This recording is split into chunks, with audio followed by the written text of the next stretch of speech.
We back and we back and we back. We're back.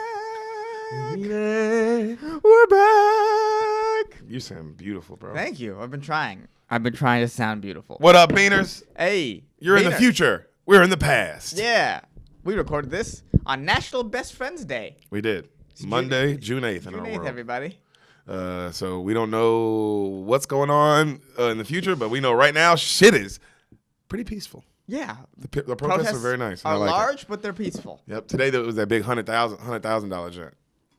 Yeah, the $100,000 one. With 100,000 people on. Yeah, yeah. And that was beautiful. Yeah, oh, the pictures of LA are fucking crazy. Yeah. It's crazy. How many people are out for this? Yeah, man. That's just awesome, dog. Yeah, it's like it's incredible. I never thought I would see. Dude, last night I was watching videos of like just a bunch of white kids on skateboards, and they were skateboarders for Black Lives Matter in like Philadelphia. And just that video. I seen the video. Hundreds of people on skateboards. That shit was beautiful. Yeah, it's great, man. Those fucking losers. Yeah, those losers. Well, I mean, they're skaters, so yeah. But I don't that's know, awesome what they're doing. skaters are losers. Yeah, they're losers. Skateboard nerds. But I love what you're doing.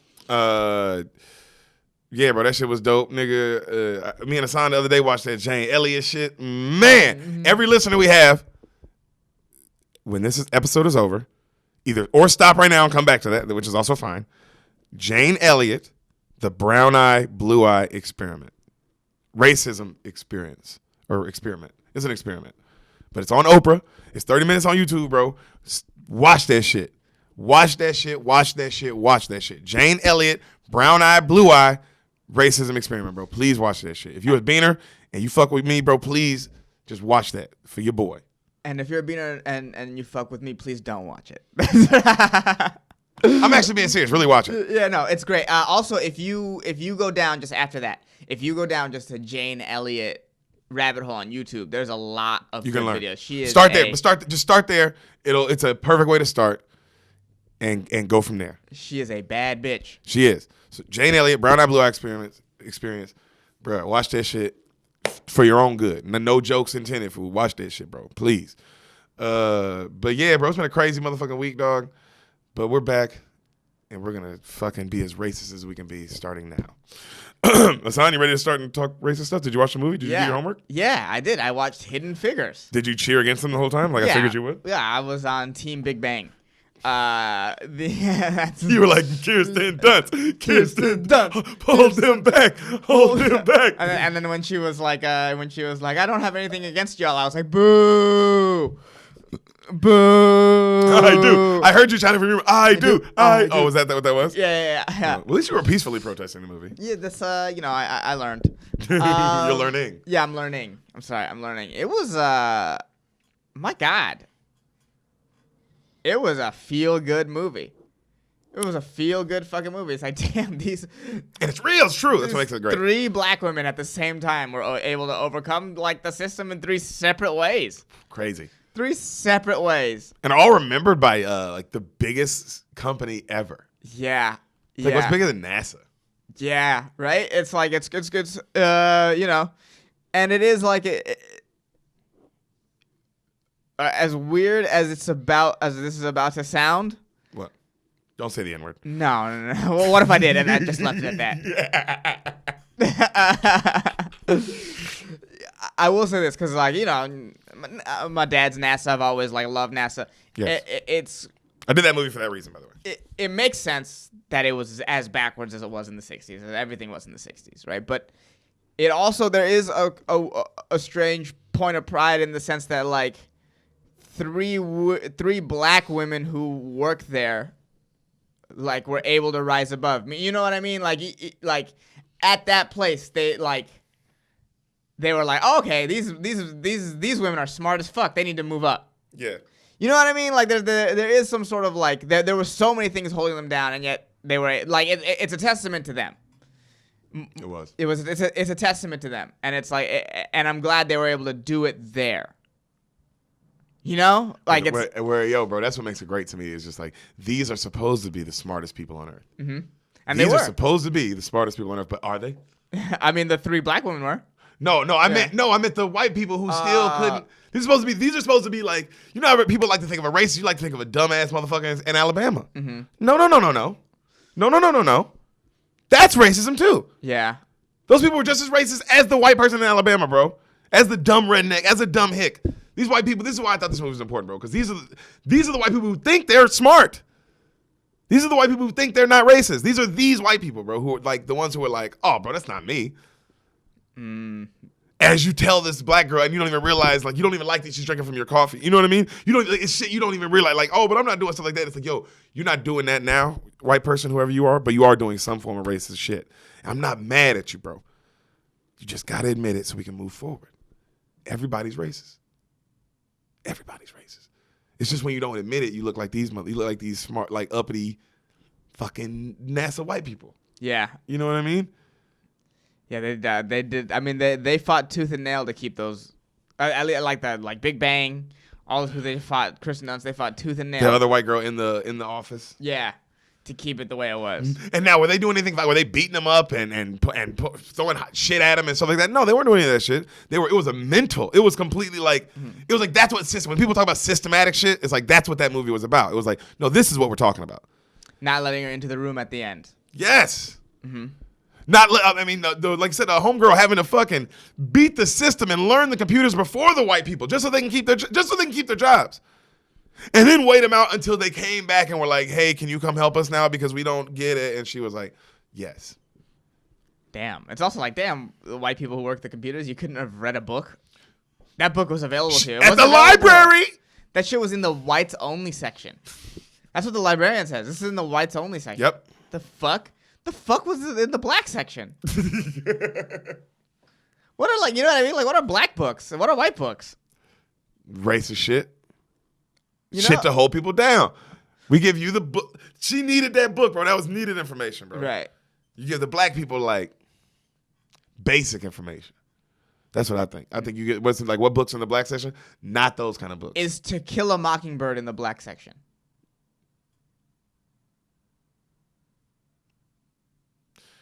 Yes, but it's probably not in the white section for a long time. You think so? I'm trying to think. When does Kill a Mockingbird come out? Let's just say it's in this time. Oh, okay. It's around this time too. Yeah. I would guess, bro. If I had to guess, nigga, I would guess. I don't know. I feel like it would probably be in the black section. Maybe. I feel like if you're gonna it's pro-black. Yeah, that is true. That's why. But like, if you're a racist white librarian, would you want them to feel good about themselves? It's not like a feel good pro-black book, but it is. You know what I mean? Like, would you keep that away? Probably just don't have a book. Probably. They probably banned that book immediately, huh? That's what I'm thinking. That book has been banned. That book came out banned. But yeah, I do feel your question though. I feel your question. I mean? Like, what's in that? I gotta do more history on that. You know, it's funny because right when you asked it, I was like, damn, I don't know. I gotta look that up. I honestly don't know what authors were in the black section, what authors were in the white section. Because clearly, like, all right, information like this they kept in the white section, but this is like statistical mathematic information. But like what, like literature shit? Right. I am curious. You know, I'm curious. That's a good question again. Yeah, that's just so. I mean, it's wild. It's also crazy. Like, before she goes to the library, you see them there's a protest going on for civil rights. You know what I mean? It's very relevant today. It's like incredibly relevant. Whole movie felt like today. Yeah, whole movie was today. That movie could have been about 2023. Yeah, it's insane how relevant it was. Insane. The scene where my favorite scene is when Taraji is finally explodes about having to use the bathroom. Yeah. You know what I mean? She just goes off. That's like, oh wow, what an amazing that she did it. She killed that. Yeah, dude. She killed that. Murdered it, bro. There's so many good moments when Janelle Monáe's husband gives her the mechanical pencil. Yep, great moment. Beautiful moment. So small. Too. So small. Such very a small thing that shows the whole. He came around. Mahershala Ali and Janelle Monáe were in this movie and Moonlight in the same year. Killed it. Yeah. Fuck, bro. 2 Oscar-nominated movies. Yeah. Oh, this is the coolest. This is the coolest. This movie lost to Moonlight. Yeah, this movie lost to Moonlight. Yeah. This movie's better. Yeah, I think so. This I think so. movie's way better. Moonlight's cool. Moonlight's good, bro. It's good. It's good. It's really good. But this movie's like not even close. This movie's way better. Yeah, but Moonlight has that gay angle that Hollywood likes. No, hey, all that's great. I'm talking about just and that's great. I know that. You're right. But I'm movie for movie, pound for pound, like a fighter, like pound for pound. Not even close. Oh yeah. Not even close. Not even. Yo, this movie is a fucking joyride and a fucking history lesson and everything else. You know what I mean? All the ups and all the feels. Moonlight was like, oh, this is a really good movie. And that's it. That's all I have to say about it. Like, you know what I mean? I wouldn't tell somebody like, if somebody's like, hey, bro, what should I? Nigga, I just say they should show Hidden Figures in schools. You know what I'm saying? Like that's what I'm talking about, bro. I'm talking about a real history lesson. Moonlight's it's awesome. It was not even awesome. It was okay. It was good, bro. It was a good movie. It was a good movie, bro. It had good actors in it. It had some good moments. It was really gay. It was awesome. I like that. I did love that. I loved all that about it, bro. I actually loved the gay shit. But was it a better movie than Hidden Figures? Get the fuck out of here, dog. No. I'm close. No. This was a cool the Amazon fact that I saw. So the coffee that they use for the coffee machine, like, the whole coffee scene, forgot the name of the coffee. It was like chock full of nuts or something like that. Some crazy name like that. The reason why that's in the movie is that's the first New York big company to have a black executive. Wow, that's very subtle. Yeah. And that subtle reference. Black executive was Jackie Robinson. Turn up. Turn up. That's what I'm talking about, dog. I love that shit. That you know how I love that, bro. Kill a Mockingbird stay band. Apparently, Jackie Robinson stayed breaking down color barriers. That dude just couldn't stop doing that. Yeah, he don't know how to fucking take a break, dog. Yeah. I love to hear it, man. Just knocking shit down left and right. And out the park. Yeah, well, I should have said that, huh? Yep. I was right there, but I got you, buddy. Oh man, yeah, it was a good movie. It was a very feel good movie. Glad I watched it. My mom had never heard of it. I haven't talked to my dad about it yet. Your mom had never heard of it? My mom had never Man, heard of it. Can you watch it with your family so I can get your dad's opinion? Yeah. I'd love to hear dad facts about this movie. I wonder if he I wonder how much he'll definitely know about the missions and stuff, but I wonder how much he knows about the women. Part. Yeah. That's all I want to know. You know me. And then please bring that information back to our beaners. Yes, I will do. Because that is your mission, please. That is yes, absolutely. I will absolutely do that. And I can't wait. It'll be a while from now. No, actually, it won't be. Actually, if in our world, we go home in 2 days. Yeah, actually. Because I leave on Wednesday. When do you go home? Either this weekend or Monday. Yeah. Oh yeah. That's pretty. That's soon. That zone. Yeah. So actually, we'll bring it in a couple episodes. Yeah. In a couple episodes, we will actually 100% let you know. Yeah. and that's Hidden Figures, everybody. Go watch it. Go watch Hidden Figures. And Jane Elliott. Go watch both those things. Do it. Beaners, this is your intermission right now. Before we get into the episode you are here for, really quick, thank you for listening. Yes, we love you. We do. Please subscribe to us on YouTube. Rate and review this podcast on iTunes. Please rate and review. That stuff matters. We could use the help, and we would appreciate it. Yeah, tell your friends about the podcast. We know you love it. Tell your friends about the podcast. We know you love it. You keep going back and listening to old episodes. That's how we know you love it. We appreciate that. And follow us on Instagram @SpoilTheBeans, and then you can find our individual Instagrams. We're linked on everything. Follow Derek us on Poston, Sanamad. Yeah. Yeah. Oh, and shout out to Greg Scamato for making our theme music. If you want some more samples from him or maybe help from him, check out gregcanhelp.com. Yep. Yeah. And now back to your future presentation. What up? What up, Beaner World? Beaner Nation. International beans. Yeah. Foreign beans. Foreign beans, bro. Mm-hmm. Foreign motherfucking beans. EA Sports. What? What it do, dog? Not much. It don't do much right now. Yeah, it still don't do much, huh? Yeah. Things are kind of open, but also kind of not open. Yeah. Not in LA. Everywhere else. Everyone's not here. Full open. LA, not even close. No, you could go sit inside Rodini Park and eat right now. So it's like I say, it's kind of open, but kind of not. Where else can you go? Can you go in like a Buffalo Wild Wings? I would imagine yes. You sure? Yeah, I think if you were to go to Buffalo Wild Wings, they would have limited seating, but I'm pretty sure you could go inside. In LA? Yeah. You're allowed. The only thing that's not open in LA is anything entertainment. No movies, no fun. Yeah, which is Wait, can you get like self-care? Can you get like massages and stuff now? I don't know about massages. You can get haircuts. Massages should be open with soon, because they're gonna open in. I know they're gonna open in San Francisco soon, because that's part of the next sort of opening. Which, because I thought Are clubs open in San Francisco? I thought massages should be last, because that's straight up touching people. Well, are comedy clubs open in San Francisco? Probably not. That's the last. Comedy clubs open in San Diego. San Diego and Sacramento. Yeah. What's the difference between Sacramento and San Diego and LA and San Francisco? Those are the same places. They're all in the same place. They're all in the same place. LA and San Francisco are bigger cities, and were worse hit by the disease than Sacramento and San Diego were. But it's still so many people. Yes. It's so many people. Yes. But what? That's the reasoning. But that makes no sense. A little bit does. Okay, it a little bit does. Yeah, a little okay, bit what about does. the majority, the 80% that it doesn't? Well, I mean, none of this. I mean, Don't look. Are you telling me not to look at that part? It's like, no, what I'm saying is none of it makes any sense. And there is a part of it that's like, dude, again, like I said, if we're just going to be like, fuck it, let's just be like, fuck it. Because clearly we didn't care enough in the beginning. I'm saying if we're open in San Diego, why wouldn't you open in LA? What is the actual difference? Even if it was a little, like, it's like, then it's like, oh, well, it was hit harder here, so that's why it's like, what now it's gonna be hit harder there. If that really was, if this is really how this disease works. Yeah, well, you know, there's certain the certain guide. It's like the guidelines for opening go city by city, and once you hit those guidelines, then you can start opening. But it is city by city. So if your city hits the guidelines, which San Diego hit before LA, then they can start opening.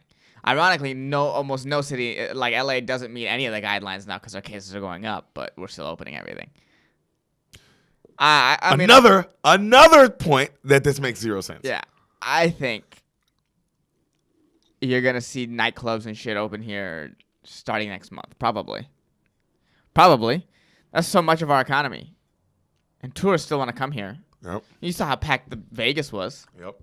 But they need more shit. You don't need more than a couple of comedy clubs open to get real tourism going. You gotta like open shit. Yeah. You need like the Hollywood Bowl open. No. They need the straight night. Not just comedy clubs. They need straight nightclubs. Nightclubs open. That's LA is a big party town. You need the party stuff open. All of it. Yeah. Right now it's just sort of like. You can't have it halfway open because nobody wants a halfway party. No. That's why casinos are open. Yeah, we just got to make the decision to be like, fuck it, everyone dies. No one's dying. No one's dying. Well, I mean, people are still dying. We're still at 115. But I'm saying, like, bro, I'm saying, no, like, because everybody was like, oh, if we all get together, it's gonna be worse. But there was 100,000 people at a protest. Yeah. So what are we talking about? I mean, that's gonna be at that point too. We're protesting like that. At that point, everything should be open. Bro, a week ago we were at like a 300 people protest, all packed in. Yeah. And then you went to another one the next day with more people. Yeah. So and there were protests way before that. So it's like, bro, you got to show me like, wouldn't the cases in Minnesota should be insanity? Not yet. It should be insanity next week. Okay. Yeah. So when they're not, then what? I mean, because the cases in all these other places that have been open, they're still going up. They're just no one gives a fuck anymore. That's the difference. How up are they really going though? Are they skyrocketing like what we think they would be, or no? Well, like in a lot of these places, like in Florida and Georgia, the first place to open, you weren't allowed to. What's it called? Well, I'm talking about now. I'm talking about people. Okay, people having completely open bars, clubs, 300 people there. 300 people there. Yeah. Weeks ago. Yeah. Shouldn't this? What's happening? Yeah, I mean, I know. I think this shit is spreading, and I think like what if you're going out to it's just not that deadly. Yeah, I mean, to the average person, it's not that deadly. But like I said, like it's not deadly to the average person. But then just because it's not deadly to the average person, it's crazy to act like 115,000 people dead isn't a big deal. Both those things can be true. Is the number? I'm saying my question is the number going to skyrocket if we're just all still together, or is the number going to be what it was? Do you see what I'm saying? That's my problem, EA. Was the number going to be what it was? What do you mean by what it was? Like whether we shut it all down or not, was the number kind of just going to be what it was? Because we're all getting back together now, and the numbers are not skyrocketing up. They're kind of still going into it's like, oh, was this going to be, if we wouldn't have done anything, was this going to just be play out? That's what I'm asking. Yeah, I don't know. We'd have to. I guess we'll know. Was this going to just play out? We'll really know in a couple months. Yeah. That's when we'll really know. If it keeps going like how it's going, bro, then it's like, oh wow, we should just let this play out, and we shouldn't have stopped everything. Yeah, maybe. Yeah. But like I said, that many people dead in that short amount of time ain't nothing. It ain't. But I'm just saying, was this the number? Was the number going to be that regardless? No, I think definitely the number would have been higher. We're about to find out, aren't we? Definitely the number would have been higher. We're about to find out, aren't we? That's what I'm arguing. Yeah, Because we're you're about saying to like you're sure, and it's like, well, we're about to find out, Hassan. We're about to find out. But if these places, if people aren't getting tested and these places aren't testing people, then we'll also never truly know. The deaths. That's what I'm talking about. I don't care about who got it. I want to know the death number. Yeah, but I mean, it's like If the deaths aren't skyrocketing up, then I can't give it to you. So it's like this: if someone dies of COVID-19 but never gets tested from it, they're not going to test him after he dies. That's what I'm saying. If we're not testing people at a high rate, we're still never going to know. So everyone will be dying. What are you talking about? We'll know if the death toll is just skyrocketing up. Something happened, and I'll give it to you. Right. Okay. I'll give it to you, regardless. It don't have to be a COVID. I'm talking about people got to be dying though for me to be like, bro, I think you were right, they were right, or we were right, or whatever the fuck. But think of it like this. So earlier this year, What? we had a huge spike in pneumonia-related deaths. If you look at the charts, it's like 200, 300 times the amount of pneumonia deaths than there were in the previous years, right? But we would have never heard about that if not for COVID. If people didn't care about COVID. That, you know what I mean? That would just be a number that falls by the wayside. So if we don't give a shit, that's because of COVID, right? I mean, you don't know. You can't go back and test these people because they're dead and they don't test dead. But people. I'm saying this was during COVID, right? This is during COVID. So this is because of COVID, right? Yeah, but the people don't attribute it to COVID. But I'm saying let's stop talking about. Me and you talk. Okay. This is because of COVID, right? I would assume. You can't say for sure. This is what why would you tell me this if this wasn't what you thought? Yeah, I did. I think it's for clearly. COVID. I was like, why would you even bring it up then? Yeah, so I think it's for this is COVID. what you think. Yes. Okay, I agree with that. Okay, I agree with that. Mm-hmm. But that's what I'm saying. But if the numbers of deaths shoot up, just like you said, then I'll agree. I'll test it. Oh man, this disease was like that. Yeah, I gotta see it though, fool. Yeah, but what I'm saying is that the numbers in New York are going down. They're protesting there. It's like what are you talking? Like that's why I'm like, bro, you can't. This doesn't make sense. Because it's like every case you show me of a state, it's like, yeah, but what about this state? It's like, why aren't they all lining up? I think it's because there's no uniform testing across the board. Yeah. Yeah, if we actually tested people, we would see what happens. And it's clearly not as deadly as before because it's like in places where they do test people, like South Korea, and they open up so people aren't like dying like crazy. Yeah. But they are testing people. Yeah. That's the big difference. We have 115,000 dead here with unreliable testing, with a fat population, with an unhealthy population. Yeah. We only know about those pneumonia deaths, those extra pneumonia deaths, because COVID became a big deal here all of a sudden. Okay. But let's say for whatever reason, it doesn't explode in March, right? Let's say it didn't do that. This is the point I'm trying to make. Okay. We didn't care about COVID until March, right? But those deaths still happened because I think of COVID, the reason why we didn't hear about it is because they're just pneumonia. That's not going to make news. Even if there's a big pneumonia, a lot of pneumonia deaths like that, it's just going to be like, oh, just a bad flu season. You know what I mean? Like a lot of those flu deaths, I think can be, if we were to go back and look at it, oh, this probably was COVID. Okay. That's what I'm saying is that like even if all these people die, we're not going to know. So at this point, I mean, what I'm saying is at this point, the people who die are going to die and we should just open up anyway. But it's not like if it takes hold because we're not testing and because we've stopped giving a shit, I don't think we'd necessarily know. Okay. But you think... I guess it's just like, bro, it's like what... I got to just see... Because it's like everybody's together again. I just got to see. Everyone's together. Everyone's together again. Mm-hmm. And, you know... I think because it's what did Fauci say? Fauci said like, yeah, if everyone gets back together, fall is going to be the big time. That like this is gonna, so we're still away from fall. It's still summer, so it's still hot. That probably is going to keep numbers down, for sure. But you think, by what you're saying, you think there is going to be in the fall or whatever. You think there's going to be a huge thing that just kills a bunch of people. Maybe not a bunch of people. Maybe not like not like 3 million people die. Maybe not that. But maybe a couple 100,000 more people die. And I'll said it again here, and I'll say it again. It's like even if it only kills old people, which is really only killing old people, like it kills the young, unhealthy people and like black communities where they've been underserved by our sort of health arm of our government. Mm-hmm. Yes, but even a lot of those people are gonna live through it, right? It's really mostly killing super old people. Yeah. Right. Even if it does that, even if it kills a lot of them, and even if it's not over 1 million, it's mind-boggling to me that people aren't acting like a couple thousand, 100,000 people isn't a big deal. That's more than Vietnam. It's a huge deal. That's a huge deal. And I guess that's all I'm saying is like we can open back up and people will die, and that is what it is. But like, let's not pretend that. So do you want to open back up, but just talk about old people dying all the time? Yeah, Does that just make you feel better? Like that do you think that would make the side of people who are still concerned about this virus?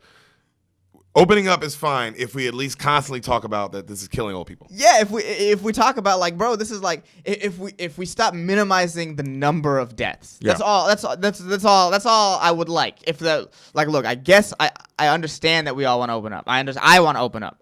You are on this side as well. Yeah, dude, I went out protesting. I want to go. We've gone to fucking game nights. So you are on the side of killing more old people. But let's talk about it. That's what I'm saying. That's what I'm saying. So you are on both sides, is what you're saying. Yeah. I'm saying. Let's talk about it. I'm saying, like, look, in an ideal world, I personally would have rather been shut down like hardcore for the first couple months, because I like the way Italy and shit did it, because it's like they're not going up as much as we are now when they're opening, because LA County is just going up, right? But it's not possible now, right? There was we didn't do a hard. How's Italy doing now? Are they still doing good? They're doing all right, and I haven't looked it up, but I haven't heard they aren't trending. Okay. You know what I mean? Like they were before. What I'm saying is we didn't do that hard quarantine at the first. We're opening up now. The original protests, and then now these protests, it's just impossible to shut down.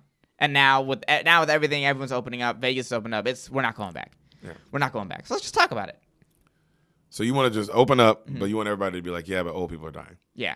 And, this is a decision that'll kill a lot of people. And that's, we just have to be fine with that. But also, it's like, man, we've made so many of those decisions before. Yeah, I know.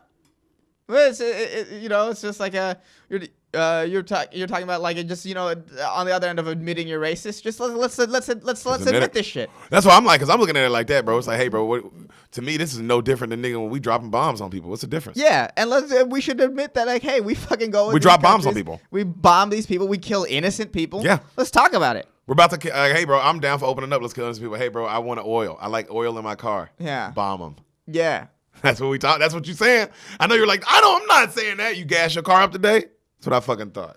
You know what I mean? You're on team bomb. Mm-hmm. And you ain't figured out a way to stop putting that gas in your car. Mm-hmm. You know what I'm saying? Yeah, bro. You right.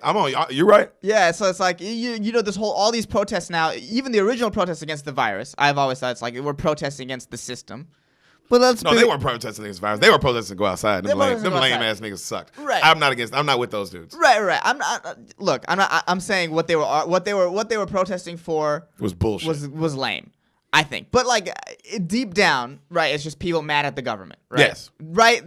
Either one way or the other, these two sides that are kind of like are just mad at the government, mad at the system. But then if you're mad at the system, you have to also admit that, hey, we're part of it. Yeah, we're part of. You know what I mean? We're part of it, and that's it. That's all I would like to hear. Is that, hey, man? I know we're killing people. We gotta open up. Yeah. Mm-hmm. Like just admit to yourself that that's what's happening, or like as a country we admit, like, okay, or man. The president or somebody. Man, a leader. Yeah, just any leader, a mayor, anybody, any fucking leader. To tell the truth, I mean, it might be political suicide, but it would be a breath of fresh air. No, it wouldn't be political suicide at all. You don't think so? Not in today's time, bro. No. Now there's no.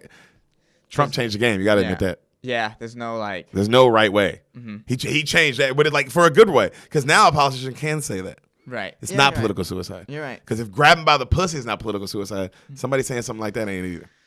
Even though it's radical, like you said, some people are gonna be very mad, but a lot of people are gonna be like you, are gonna be like, "What's this dude talking about?" Yeah, at least I would be that way too. Somebody said it. You know me. That's all I talk about all the time. Is I want some politician to be like, "Damn, my bad." Mm-hmm. My bad, y'all. I fucked up. I did some shit, and I fucked up. My fault. I shouldn't have said that or did that. Just once be a president. Don't be like, I did not have sex with that woman. It's like, bro, just be like, bro, look, man, I like getting my dick sucked, baby. Yeah. And I'm like, oh, vote for him. Vote for Bill Clinton every time. Mm-hmm. He admits it, like getting his dick sucked. I can at least get behind that truth. Mm-hmm. But like the truth of what you said, yeah, bro, that's like I would definitely get behind that. Who wouldn't get behind that? That's all I really want out of this situation at this point. A real politician? Yeah, someone leader. Doesn't matter. A leader who tells it actually how it is. Doesn't have to be a politician instead of how he wants it to be. Yeah, it'd be nice. Yeah, like what's it called? Cardi B. Cardi B. Oh man, I'd follow you. But you see all the Democratic senators wearing like all like the African shit and then taking a knee in the Capitol. Did you see that? Yeah. That's like, dude, that's the grossest shit of all time. You guys don't give a fuck. No. Get out of here. Get out of here. I hate that shit. Yeah, it's gross. That white shit is gross. Mm-hmm. That fake white guilt shit. Yeah. That shit's gross. Disgusting, bro. Yeah, get out of here. Fucking, like you said, bro, what you do, I think Neil Brennan said it best, Joe. Neil Brennan said it best. Admit you're racist, and then you just move on. Mm-hmm. So let's start admitting our faults. Admit you're racist sometimes, bro. Mm-hmm. Don't sit there and point the finger like, this person's racist, that person's racist. Like, no, yeah, they are, but you're racist too. Yeah, Nancy Pelosi, you think? Joe Biden? Yeah, what the fuck? You racist, nigga? Mm-hmm. Yeah, you racist. You're Joe Biden. What do you think? You're fucking white, dude. You never had any black shit. Like, get out of here, dog. It's okay, but I'm not judging you, fool. That's what made that Jane Elliott shit great, fool. Is you know what you know. You got to know. Once you are educated, you can move forward. That's what knowing is. Just being educated, fool. Mm-hmm. No, you're racist. I'm racist as fuck. If I saw a bunch of brown dudes at an airport, fool, and they looked a certain way, I'm going to feel a certain way. Oh, do I not love people anymore? No, bro. Hey, what it is, what it is. Yep. Is what it is. Yep. Hassan, if you saw some shady brown niggas on the plane, acting a little weird, just doing a little too much. Mm-hmm. How would you feel? Oh, no. I felt weird about Arab guys sometimes at the Comedy Store, and it's like, and I had to be like, oh, I'm just being racist. Just being racist? Yeah. Just if I see a hood ass nigga late night fool, I tense up, bro, because I don't know what you want. I don't know what you want, bro, but it could be. I see a white dude too hoodied up on a bike. I'm ready. Anybody. It's just like, bro, racism. Racism, dog. I see a weird tatted white skater dude. I'm like, man, I hold Sam. I don't want my girl to get raped or some shit. You know what I'm saying? I'm thinking all kind of shit. Mm-hmm. I'm judging you. Mm-hmm.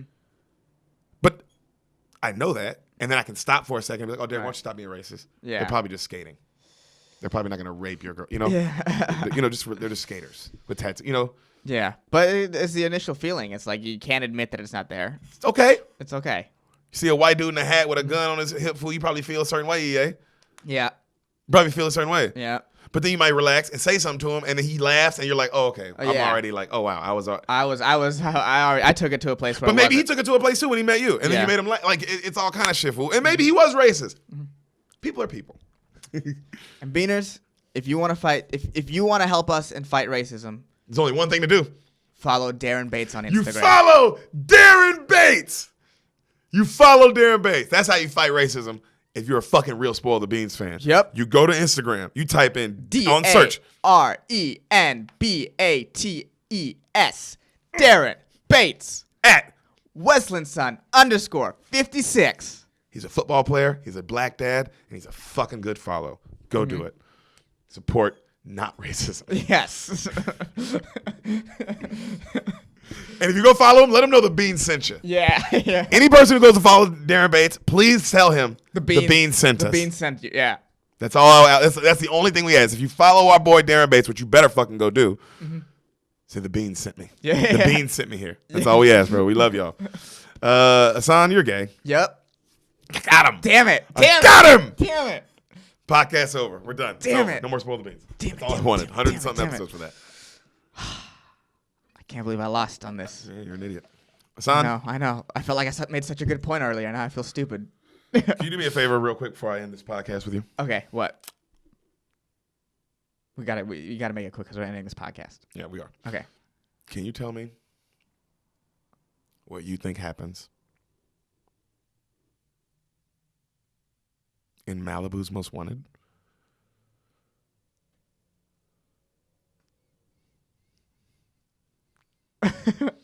Wow. It's crazy that we began this section talking about the coronavirus. Did you do that on purpose or did it just come up? Came up. So, I don't know if we told this on here. I think we did, but I'm not sure. We did, but we're going to tell it again. So, this is at the start. This is like early March or late February. We're flying back from whatever city we're flying back from. We're flying back from Seattle. No, not Seattle. The one before Seattle. Oklahoma? Yes, we're flying back from Oklahoma. And turn around. We're just waiting for it to get on our flight. We turn around and we see Jamie Kennedy. And Jamie Kennedy is like full corona'd up. Like we're talking mask, but like an intense mask, like with like a ventilator, pretty much gas mask. The N95 gas mask. Yeah, like Not even N95. N95 is below whatever this mask Yeah, no, he had to step up. Yeah, he had to step up. He had the N96, baby. Yeah, he had, you know what I mean? And then gloves. Like baseball gloves. Like gloves. Gloves. Like gloves. Goggles. Goggles. Like the stuff you got in like science labs. Yeah. You know, just so you know exactly what goggles we're talking about. The goggles you wear in science class. In science class. Yeah, when you got the Bunsen burner going, you got the Bunsen burner goggles. Yeah, that nigga, and like full everything else. And you couldn't see his skin. No. All skin was covered. Tucked into covered. the gloves, the pants tucked into the boot, like everything, no skin covered. And he told us to fucking watch ourselves and keep it, because he reckoned, because we were looking at him, and he finally was like, man, where do I know you? And we were like, oh, bro, we parked your car 100 times. We're door guys. We were door guys at the Comedy Store. Been on shows with you. And he was like, oh, shit. So we started chopping it up. And then I remember when he walked off, he's like, man, y'all better take this virus shit serious. Yeah, and lo and behold. And he walked off. He was right. Jamie Kennedy was right as fuck, dog. You know who I'm sure who's never got the virus is Jamie Kennedy. So you know that much about this movie. Yeah, I know. Fuck. Damn. I don't. It's like this is definitely a pure silly movie. It's a silly movie. Let's just say a silly movie. It's Jamie Kennedy, and he wants to be a white rapper, but he is from Malibu, and he's like, he's like a stupid rich kid, like a entitled rich kid. His parents are probably like, you gotta do something with your life. Like your parents. We gave you all this opportunity, and you just sit on the couch and you get high and you rap, and he's okay. Literally your parents. Yeah. Oh my god. And he you know what? He's like, he's like okay, but he's not that good, and he's just silly because he tries to be like this hood guy, like he tries to pretend to be super hood, and he's from Malibu. And Yo, how funny is that plot already though? Yeah. Like if that is the movie, what you just said, like, bro, if I'm a person that can make a movie, I'd be like, yeah, I'll give you some money. That's silly. Yeah, and it's just him trying to make it. There's probably like a scene of him like trying to become a regular guy again, like work at his dad's office or some shit, and then the girl who falls in love with him is like, you can't be that, you're you know That's what I mean? really funny. You're a rapper on the inside. Yeah, and he goes at the end is how like Billy Idol in a Wedding Singer, it's Billy Idol, right? Yeah, Billy Idol puts him on at the end. Something like that happens. Like some rapper version. Yeah. A rapper version of Billy Idol. Yeah. KRS-One. KRS-One. That's good. Yeah. KRS-One. Puts him on at the end. Somehow. Throws him on and he kills it. Yeah. And everybody loves him. Yeah. And Jamie Kennedy goes on to be. Yeah. Jamie Kennedy goes on to put some goggles on our flight. God, he was coming back from like Saskatchewan, Chicago weekend. He was like, whatever that, not the Chicago weekend. He was coming up from the place above Chicago. Yeah, what's that? Schaumburg. Schaumburg. Yeah. God, I remember weird things. Yeah. I don't know why I remember that, but I remember that. Schaumburg Improv. Yep, we've never been there. Nope. But we know it's a fucking hassle. Yeah, we know it's really far from the city. Like 3 hours. I don't think it's that far. That's what they said. I think they're over exaggerating. Probably like an hour and a half. It's an hour and a half. Yeah. I think it feels like 3 hours if you're rich and not used to waiting 3 hours for things. If I had to really guess. Oh man, that's funny. You're right. So the movie starts with rap playing. Yeah. Right? You're rap playing. Yeah. And voiceover. Mm-hmm. Man, growing up in the streets,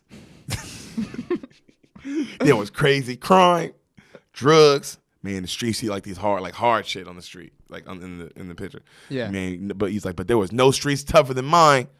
The streets of Malibu. Malibu's most wanted. Okay. Man, things go down here. People shouldn't see.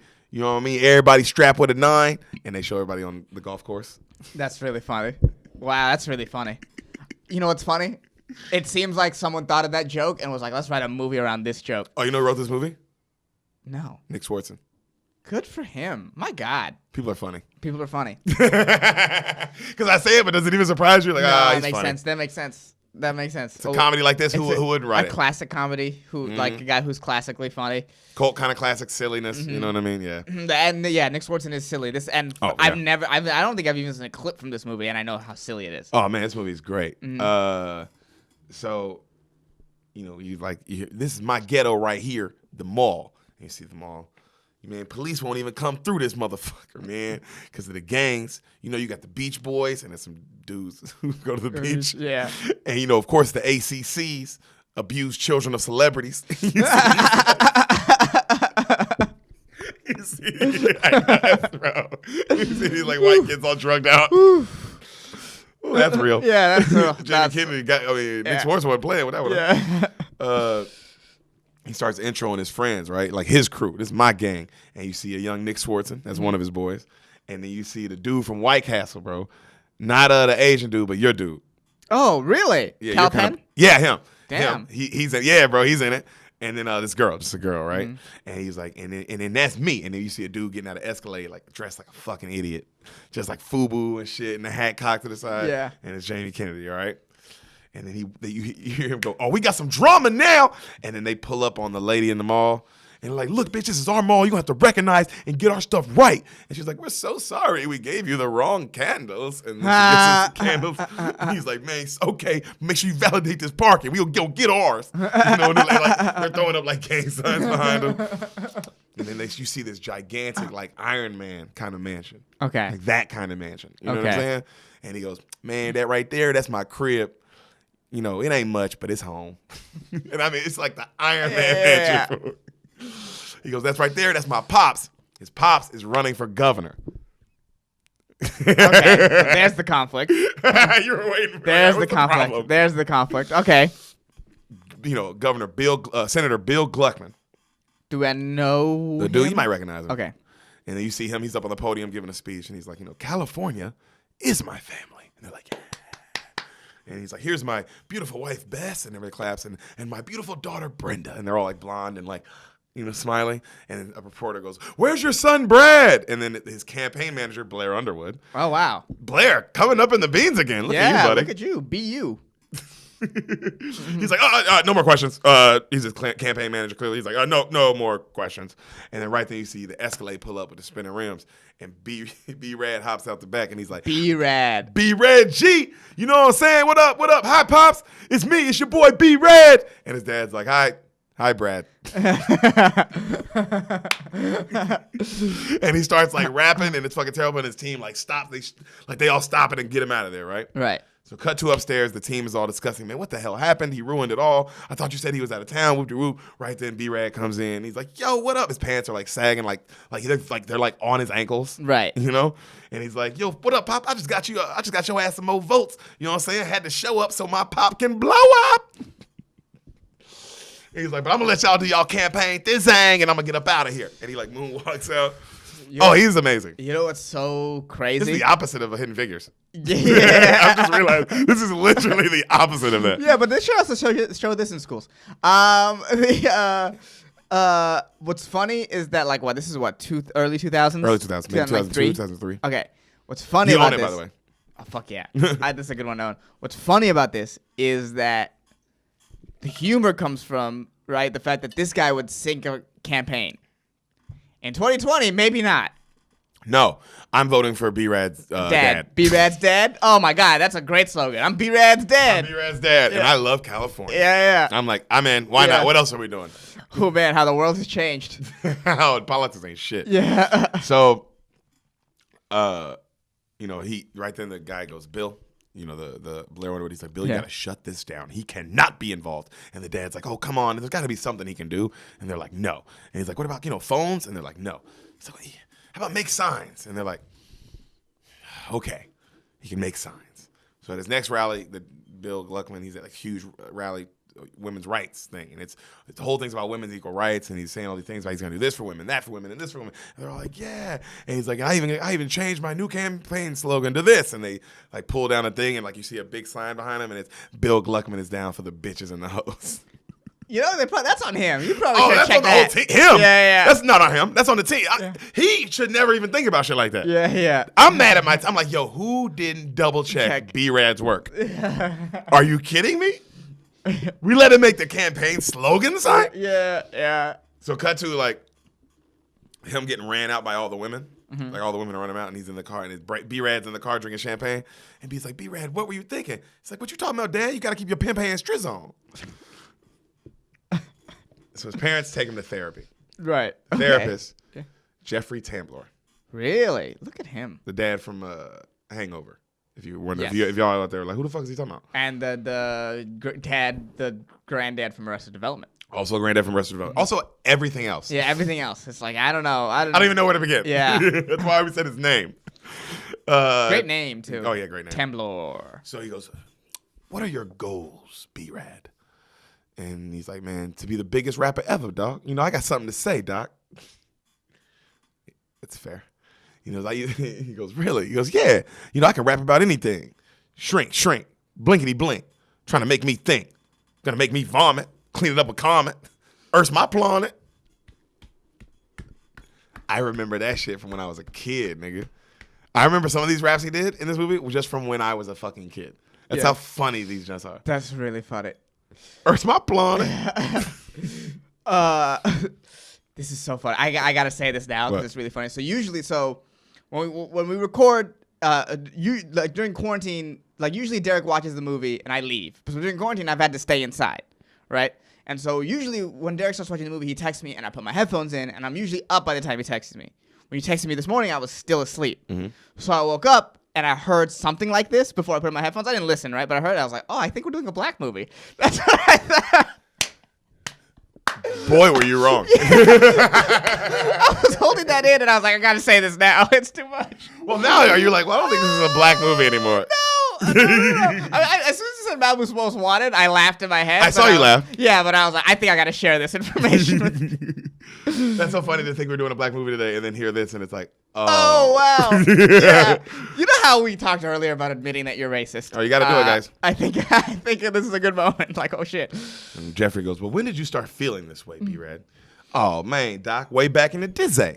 I mean, since I was a little shawty, you know what I'm saying? And then cut to he's a little kid and the maid's cleaning up and she sets her headphones down and he walks over, he's a little baby and he picks him up and it's like, it's tricky to rock around, that's right. And he's like, it's okay. And he's like, man, from then on, that was it for me. And then we see him growing up and he's like clearly like a little white hip hop kid. And a dude comes up and he's like, you know, what's gonna be the theme? So it's a rabbi, and he's like, so Brad, what's going to be the theme for your bar mitzvah this year? And he looks at him, the little white kid, he's like, OPP, bitch. You know what OPP is, you know? And it's like him with all grown black women. The only part Sam was like, where did those girls come from? That's funny. Who invited them? That's really funny. So his parents are telling him, like, Bradley, your behavior is just embarrassing the family, whoop-de-whoop. And the dad's like, look, son, I have to tell you this, but you're not on the campaign anymore. He's like, what? Man, y'all tripping. And he leaves, right? And the dad looks at the doctor. He's like, what do we do, doctor? And Jeffrey's like, I don't know. This is the most advanced case of gangsterphenia I've ever seen. What the fuck is that nigga talking about? Making shit up. I love it. So back with his team, Bill Gluckman's talking, you know, fucking Underwood and shit, and they're like, look, we have a plan. And Blair Underwood's like, Brad acts ghetto, right? He's like, but he has never been to the ghetto. So this is what we do. Let's have him take a real look at it. And the dad's like, what? Have Brad actually go there? That's dangerous. How would that even work? He's like, we hire actors to play gangsters. And the dad's like, He said they take him around the hood for a while, you know, and show him around, and literally we scare the black out of him. And then another black guy looks up and goes, excuse me? Yeah.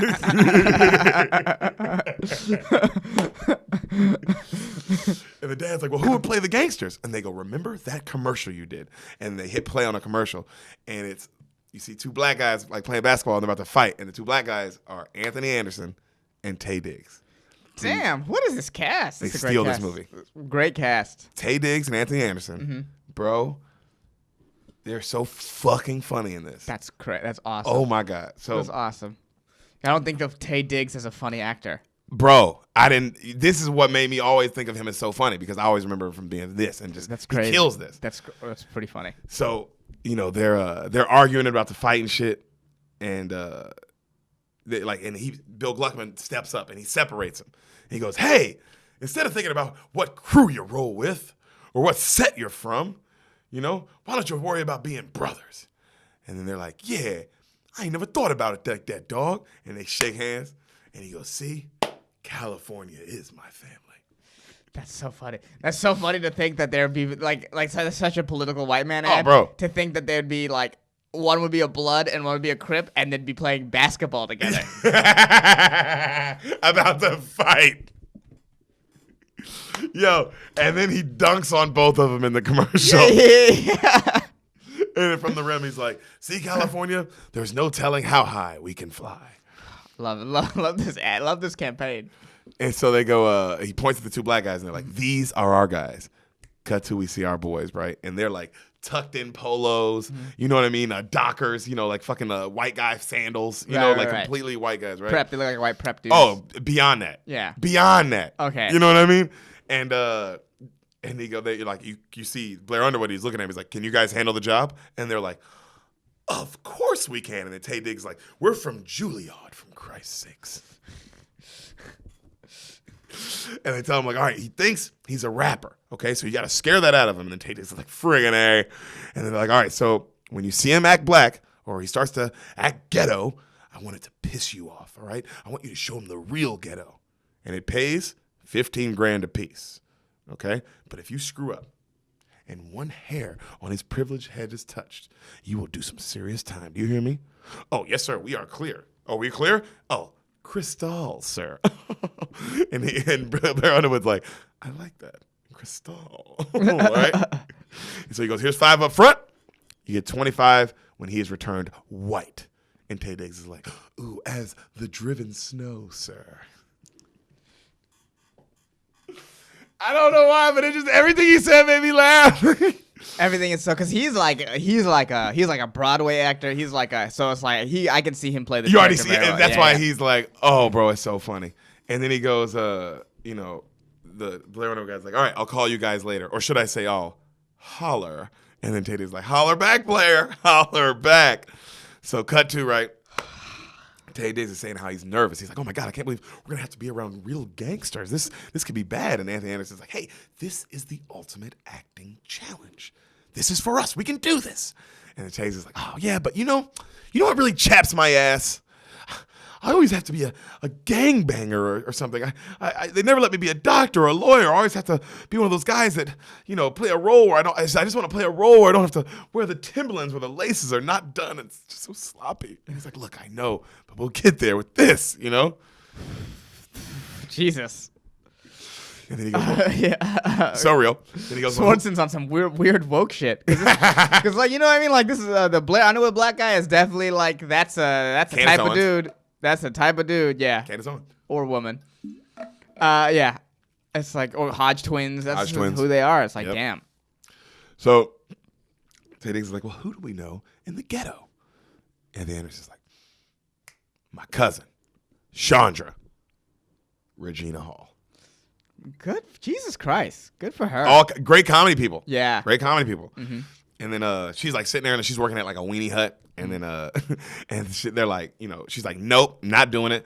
They're like, "Oh, come on, Chandra, you need this. Come on, you know you could use the money." She's like, "Look, I already broke up with my fucking Tech.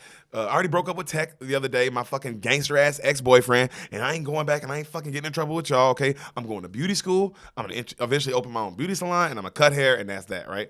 And they're like, "All right, we'll cut you in. We'll give you some more money, I promise." And they're like, "Well," she's like, "Well, how much you talking about?" And they're like, $1,000. She's like, "Make it 3 or kiss my ass." They're like, "Deal." So they all shake hands, right? So B-Rad, he's talking to his maid, right? Come back, he's talking to his house, talking to the maid, and the maid is, you've seen Reno 911, right? No. You never seen an episode of Reno 911? Seen like 1 or 2. You know, there's a black woman that works on Reno? Yes. She's in a lot of things too. Okay, She's on like yeah. that new show, I think Claws or some shit. It was all over the billboards in LA. Oh, is that Niecy? Yeah, that's her name. Yeah. She's in a million other comedies. Yeah, too. yeah. So she's his maid. And he asked her, he goes, "Man, do you ever feel uncomfortable for being who you are?" And she tells him like some real shit about like black people and Wutu. And she's like, "But baby, at the end of the day, you just gotta be proud of who you are." He's like, "Damn, Gladys. When they gonna leave our people alone?" She grabs him and she's like, "I don't know, baby."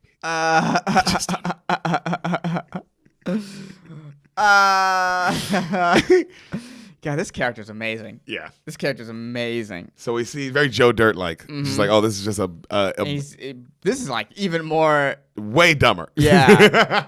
It also was just a lot of things. Like all the choices he makes are dope. The moonwalking out. Like I like this character. I can see why this movie is this movie. You know what I mean? Yeah. That's true. It is a fucking cult classic. It's a strong character. So we see Anthony Anderson and Tay Diggs are getting ready, right? They bought a bunch of fake guns. Anthony Anderson got his hair like cornrowed now, and Tay Diggs like comes up to him and he's like, "Hey, what's up with the hair?" He's like, "Oh, wait, I got my hair cornrowed. I got Chandra to do it. You don't like it?" And he's like, "It's not that I don't like it. I just said we discussed earlier about the characters, and Tay Diggs is like, I thought my character would have the cornrows. You know, Tay Diggs is bald." Yeah. Yeah. Anthony Anderson kind of looks at him, and he's like, "But," he kind of points at his head. He goes, "Oh, I'm just, you know what it is? You're jealous. You know I'm a better actor than you, and I had a plan." And he goes, "Wow." And Anthony Anderson's like, "Wow," just like, "Wow," you know. So, cut to, they're all dressed up, right? They got their gangster shit on. They look ridiculous, Right. and then so Anthony Anderson's sitting on the couch, and he looks at Tay Diggs, and he's like, "Action." And he goes, "Give me a ride, punk, or I will dust your ass." And Anthony Anderson's like, "Not convincing." And he's like, I can't, I don't know. And he's like, "You got to find your core character." He's like, I'm having trouble with this one. "Find it. Give me a ride, punk, or I will dust your ass. Throw a bitch in there, and I think you got it. Give me a ride, punk, or I will dust your ass. Biatch." Click the guns. He's like, "You got it." Like, let's do this. Cut to, we see Regina Hall pulling up at the Malibu Mall. She walks in. She's looking fine as hell. She's got this booty shorts on, like her stomach hot. out. She's really hot. She's staring at B. Like she comes in, she lowers her glasses, like stares at B-Rad, and he's like, "Damn!" And then like, "Play that funky music, white boy." Starts playing, right? And he walks up, and then she just takes her top off. You don't see her tits, but like she just takes her top off in the middle of the mall. Yeah. And he's like, and then he goes to start sucking her titties, and then he wakes up, and she's looking at him, and then she goes up to like buy some coffee at the counter, and he walks up, and he's like, "Hey, yo, Crystal, put it on my account." And she's like, oh, you tell like the cat figure like hates him, and then she's like, "Oh, cool player, thanks." And he's like, "What's your name?" She's like, "Chandra, what's yours?" She's like, "B-Rad G." She's like, "Oh." Now she's like trying to like, oh God. Yeah. And then he goes, "I'm a rapper," right? You know, and she's like, and I'm from the streets. And she's like, "Oh, what streets you reside?" She's like, "I reside in Compton." "What about you?" He's like, "Oh, the streets of Malibu." And she looks around, and she's like, "Damn, it's real hardcore up in here, huh?" He's like, "No doubt." It's just like, yeah, it's just Starbucks. Like, yeah, it's just like the nicest place of all time. Yeah. Malibu. Malibu is so fucking nice. Unreal. So when she walked in, he was like dropping rhymes, like he was like rapping at the table, right, with his crew. And she was like, "Was that you dropping rhymes when I came in?" He's like, "Oh yeah, that was me. You heard my stuff? Here, peep my stilo." And he gives her a CD, and it's Malibute and his face in between two booties. Fucking awesome. Love it. And she goes, "Damn, that's dope. What label you at?" He goes, "None right now. I mean, I sent it to Dre, but he ain't got back to me yet." And she's like, "Man, that sound like Dre. I'll holler at him about it." And she starts walking off, and he's like, "Hold up. You know Dre?" She's like, "Hell yeah, I see him every Sunday." And he's like, "Damn, will you holler at him for me?" She's like, "Well, I was actually about to go see him right now. You want to roll with?" He's like, "Let's bounce." Because, you know, he's an idiot. Yeah. Because, you know, he's the dumbest person that ever exists. Yeah, what? Wait, what? Doesn't know how anything works. Ever? Yeah. So they leave. Well, also, when you're rich and everything's been given to you, why would you know? Why would you, yeah. Oh, of course she knows Dre. Because I know the governor of California, possibly. I didn't think of it like that, yeah. I went to school with Leonardo DiCaprio as a kid. Yeah, everything's like, yeah, everything just happens like that for me. So they leave, and they're in the car, and she's like, "So what do you rap about?" He's like, "Me? Man, I rap about anything. Look, traffic, looking for my chapstick, feeling kind of car sick. There's a Ford Maverick." She's like, "Damn." Yeah. She's like, "So, you know?" Yeah. So he tells her, he's like, "Man, just so you know, out of all the honeys I've ever been with, you the finest." You know? And she's like, "Ooh, thanks." And he's like, "You got a man?" She's like, "I did, but I got rid of his trifling ass, fucking tech." He's like, "Okay." And she's like, "Man, he's trying to hold me back, but you know, I ain't worried about him. I'm gonna go to beauty school. I'm gonna open me a chain of beauty salons. I had a whole West Coast looking fine." He's like, "Damn, you fine and smart. You gonna blow up, no doubt. You know who you are? You a cross between like Martha Stewart and Oprah." And she's like, "What?" And he's like, "I'm gonna call you Mothra." She starts laughing, right? Yeah. And she can tell she kind of like, all right, he's cool. I like this kind of guy. It's funny. He's a funny guy. Mm-hmm. So right then they pull up to her house, right? And Tay Diggs and Anthony Anderson pull up. I'm like, break yourself, fool. This is a motherfucking stick up. Get in the back. Get in the back seat, fool. And he's like, what? We not going to see Dr. Dre? He's like, Dr. This is a kidnapping, fool. Get your ass in the back. He's like, why y'all want me? He's like, we see you on Pops. We see you on TV with your Pops, the governor. Either you gonna pay, either your Pops gonna pay, or you gonna pay. And they throw him in the back seat, right? And he texts his friends. And he tells them they're in trouble. But one of their friends acts like it's the three, Haji, Nick Swartz, and the girl. And they're Did you say Haji? That's his name. Okay. I thought you were just. I was like, what? Whoa. He's the only one because it's the only one they say his name the most. Okay. But it's him and the girl, and they're doing like a bunch of your mama jokes. Okay.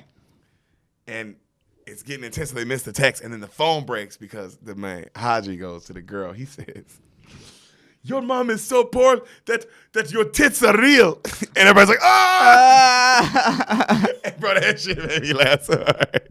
Your mom is so poor that your tits are, and then the girl's like trying to fight him. She's like, "Fuck you, don't say that!" And he's like, "Oh, bro, that's one of the best burns ever, bro, in LA." Yeah, Malibu, certainly. That is, oh my God, your mom's so poor that your tits are real. Yeah.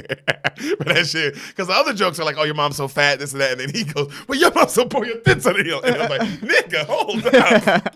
What was that? Also, I was like, oh, he riffed that line. Very personal. I think he riffed that line. It came out, or the way it came out it came out so funny. Like, oh man, he's funny too, that dude. What's his name? Cal Penn. Cal Penn, that's right. That's what's his real name though. A Calamari Pinjubi. Or some shit, and he just calls himself Cal Penn. Oh God, I bet you if you look it up, it'd be something like that. I'm right, huh? Probably right. I doubt his name is just Cal Penn. Just probably like Celticar. Something. You want to look it up?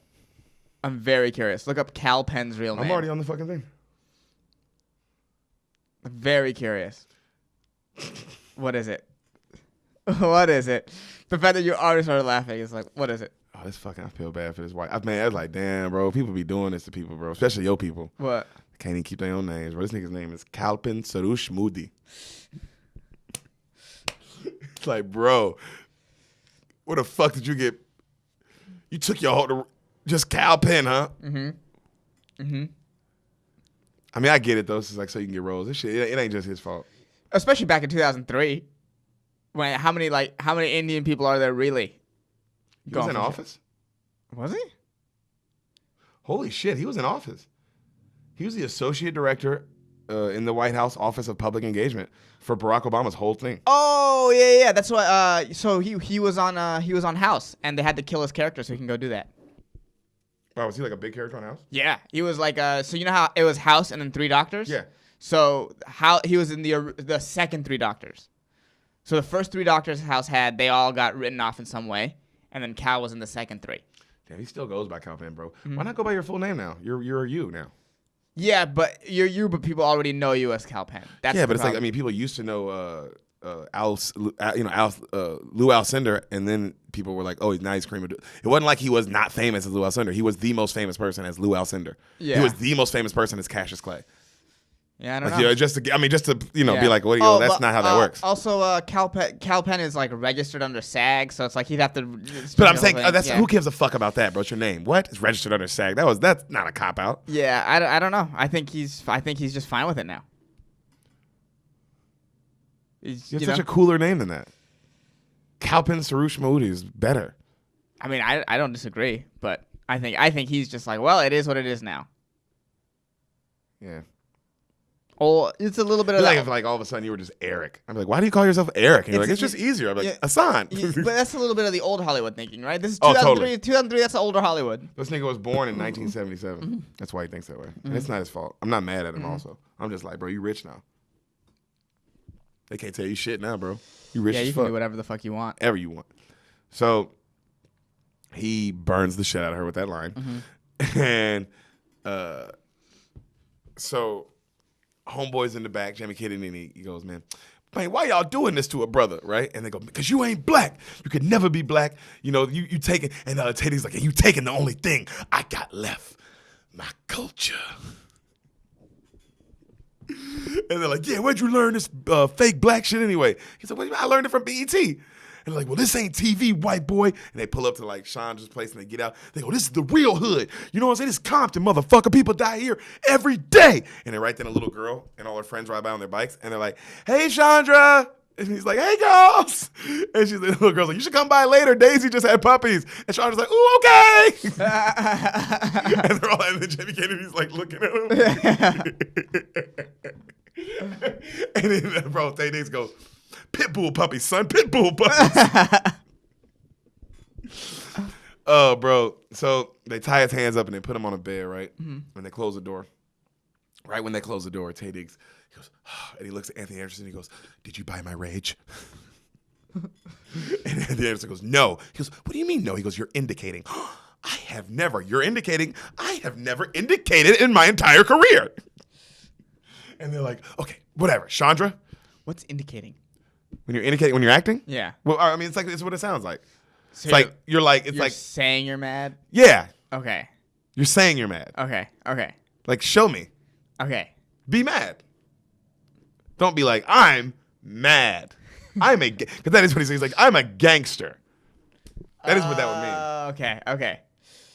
That's all I was like, I've never indicated, but it's also like, oh, wow. Yeah, you have. Yeah, you were a beginner actor at some point. Yeah, you went to Juilliard. Also, bro, they're terrible. They're the worst gangsters you've ever seen. Yeah, it's really funny. But that's not their fault. They're clearly like, hey, bro, let us play I'm meant to play a doctor. Yeah, also, this is all Blair. A lot of this is Blair Underwood's fault. Oh, 100%. All of this is Blair Underwood's fault. I think this is all of his fault. The dad didn't even want this. Yeah. So, like, Chandra, you're on. And they're like, go in there. And then, Anthony Anderson's like, hey, show a little ass if you have to. She's like, fuck you, right? And she goes in, and she's like, hey, you all right?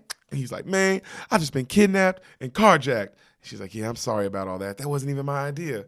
He's like, I thought you liked me. And she's like, I do like you.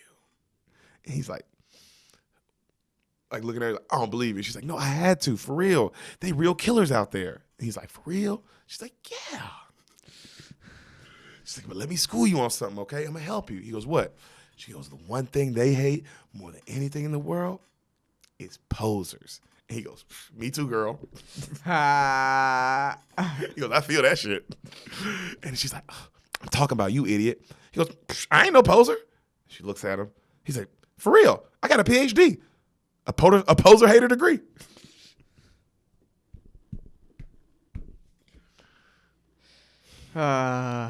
Jamie Kennedy. Right? And she's Son like, of a bitch. She's like, will you quit fronting? He's like, this ain't no front for shizzle. And then she's like, oh, just be yourself, a nice white boy, and they will let you go. He's like, what are you talking about? I am who I am. How come don't nobody ever believe me? Damn.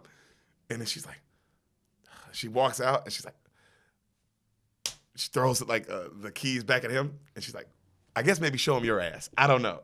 And he goes, they look at each other, they go, okay, plan 3.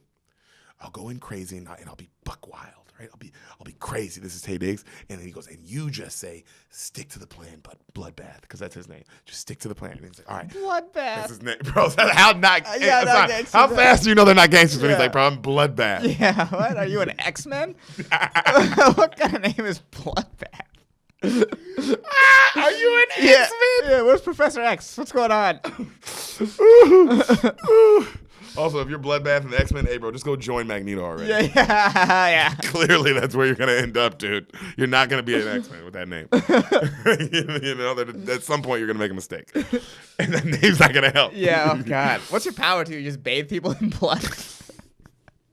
You baptize people. Yeah. It gets real satanic. I will say this. It might not hurt anyone, but it would definitely stop people in their tracks. Oh, bro, Bloodbath would be like, man, I don't want that shit. Yeah. It's like, what does he do? He covers you in blood. It's fucking disgusting, dude. Yeah. It takes forever to clean out. Yeah, and it, feels human.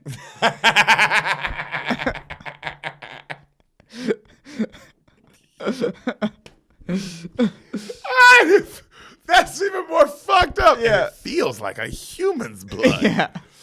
Oh my God. So he go, okay. So he's like, all right. So they bust in and they go, well, guess what? We called your daddy and he said and we told him the ransom, and he said he's thinking about it. And he's like, wait, what? He said, what? And he's like, that's right. So the plan done changed. I'm going to cut his ass. He's like, oh, Bloodbath, don't cut him. No, I got to cut him. No, if you don't cut him, we going to get paid. I got to cut him. No, Bloodbath, just let him go, right? And then cut to, they're taking him now to a store, to like a liquor store. Mm-hmm. Okay? And then they go, I want you to go in there, white boy, and give me 6 40s. And then Jamie Kennedy's like, okay, I'd like some Pringles. And they go, this ain't no picnic, bitch. That's what Tay Diggs says, right? He goes, all right, well, can I have some money? No, fool. You got to jack him. And they give him a fake gun, right? He's like, what? He goes, they either use that or we use that on you. Now get out. This is pretty much like R.J. Haynes' story. Remember our friend? Bro. There's been multiple times doing this and be like, oh, this is R.J.'s story. Hey, let me tell you right now, this is the second time I've thought about it. This is R.J.'s story. We have a friend named R.J. Haynes. I don't even know if he does comedy anymore, but back in San Diego he did. And man, this motherfucker told them a story one day about how he told everybody how he killed somebody before. So he finally told Hassan and them the story. And all I remember, bro, is in the story, the gangster gives him the gun and goes, either you kill your best friend or I kill you. And he killed his best friend, and then he gave the gun back to the dude, and he was like, now get out of here. Yeah. Like a movie. And that's a story he told people. Oh man, one day I have to sit down with Trey and really recount how the story was. But one day Trey and I will. You guys should do it on 2 Dope Beers. Yeah, we will do it on 2 Dope Beers. And have RJ in. Yeah. Oh, that's what you do. That would be great. You call RJ in just for that, just straight up. You R. Kelly. You Gail Kingham. You Gail Kingham. You gotta go, Robert. Y'all trying to take. He's gonna be so mad that y'all are doing it, bro. But you gotta be like, hey, RJ. Hey, calm down. It was at this moment that we gave RJ a minute to reflect. Oh man, that story is genuinely one of the funniest stories I've ever heard in my life. Oh man, because there's so much to it. It starts with a Crip and a Blood playing basketball together. Yeah, that's how. That's movie. That's why. That's why I thought the story. That's how the story starts. Bro. Yeah, you gotta have RJ on to tell him that whole story, and then you and Trey just break it down. Yeah, you and Trey break it down. That's what you do. Just so you guys so people have the story. Yeah. You gotta get him to tell that story on air, dog. Oh God. It's like that famous that thing that went viral, that meme of Soulja Boy telling a story of him killing people, and it's like clearly he's like, yeah, that's when them niggas came in and I shot him like, bop, bop, bop, bop, bop. And I was like, bop. And I got one in the chest, and then I walked up on the other one, and I was like, night, nigga. You hit him with the Arnold line? You hit him with a Schwarzenegger, huh? It's a night. Oh, fuck. So they, he gets out. And he's all terrified, right? Mm-hmm. And then Anthony Anderson looks at Tay Diggs and he goes, this ain't no picnic, bitch. Oh, and he goes, yeah. He goes, convincing? He's like, what? I mean, when you said that, I screamed on the inside. So the cut to his Koreans inside the store, right? And they're looking at B-Rad like he's crazy. And they're like, can I help you? And he's like, no, I'm good. And he goes and he gets the 640s. And outside, they're talking how great this is with Doop, and he goes, man, I'm glad you paid he goes, how much money did you end up paying the clerk guy? And he looks at Anthony Anderson, like, I thought you paid him. And they go, what do you mean? No. And they're like, wait, the owner doesn't know this is fake? Go save him. So cut to B-Rad, right? He's walking up to pay, and he sets his stuff down, and the Korean dude's looking at him crazy. And he grabs his gun, and the Korean dude looks at it, and then last second, he reaches, like, in his drawers, and he's like, and he pulls out like a little extra wad of cash. And he's like, my secret stash. And the Korean guy's like, yo, I'm glad you grabbed that cash, buddy. If you tried to jack me, I was going to lay you out with this. And he pulls out like a huge Magnum. Yeah. And then he's like, oh, I'm glad you didn't. And he goes, and this. And then his wife pulls out with like a fucking AK-47. And he's like, and this. And his son comes out the bottom with a shotgun right in his dick. And he's like, oh, man. So out the car, they're like, go help him, oh my God. And then Tay Diggs is like, I'm not going to help him. I'm terrified of Koreans. Great racism. Right then, B-Rab B-Rad's leaving the store as if he robbed it, though. He's like, yeah, that's right, motherfucker. Y'all busters, and I'll do it again. I'm B-Rad, bitch, you know? And they're like, oh, you did it? Oh, my God. And he gets in, like, yeah. And they get the stuff, and they're like, holy shit. Man, you really did it. And then Anthony Anderson's like, well, if you jacked him, why the hell do you have a receipt? And B-Rad's like, I stole that, too. And they're like, okay, Snowflake. 5 seconds. They put a gun up to his face. 5 seconds. Either be real, you be real, because if you're and be white, or it's over. 5, 4, 3, 2. And he goes, okay, all right. Fellas, look. I'm sorry. I didn't mean to offend or act like a thug. Okay, I'm sorry. It's not really who I am. I apologize. They look at each other. And the Anderson's like, let's give him the test. So cut to, they're at a scary movie filled with black people.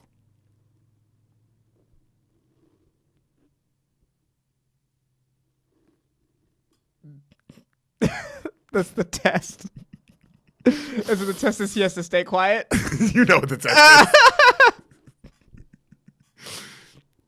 And they look at him. It's like the middle of like a scream too, right? It's like a scream. And so they go, you cool? And he's like, yeah, I'm fine. Terrific. They keep watching. And then right there, you see the scream mask killer, and he gets up and he's like, run, bitch, run, they gonna kill you! Ah! And they grab him and pull him down. And he's like, and they pull him outside, and he's like, I'm sorry, y'all, I'm sorry, I told y'all. You know, I'm just saying who I am. I'm a rapper. It is what it is. And they go, oh, you a rapper, huh? He's like, yeah, I got skills. They go, well, we gonna see about that. So cut to, they take him to a club, like a real club. And they say how these are like Dr. Dre, fucking Ice Cube, Eazy-E, Tupac, all the great like West Coast guys came out of here. You know what I mean? Mm-hmm. And then they bring him inside, and it's just like an 8 Mile kind of situation. Right. And they're like, how you feel now, Malibu? And he's like, like I'm home.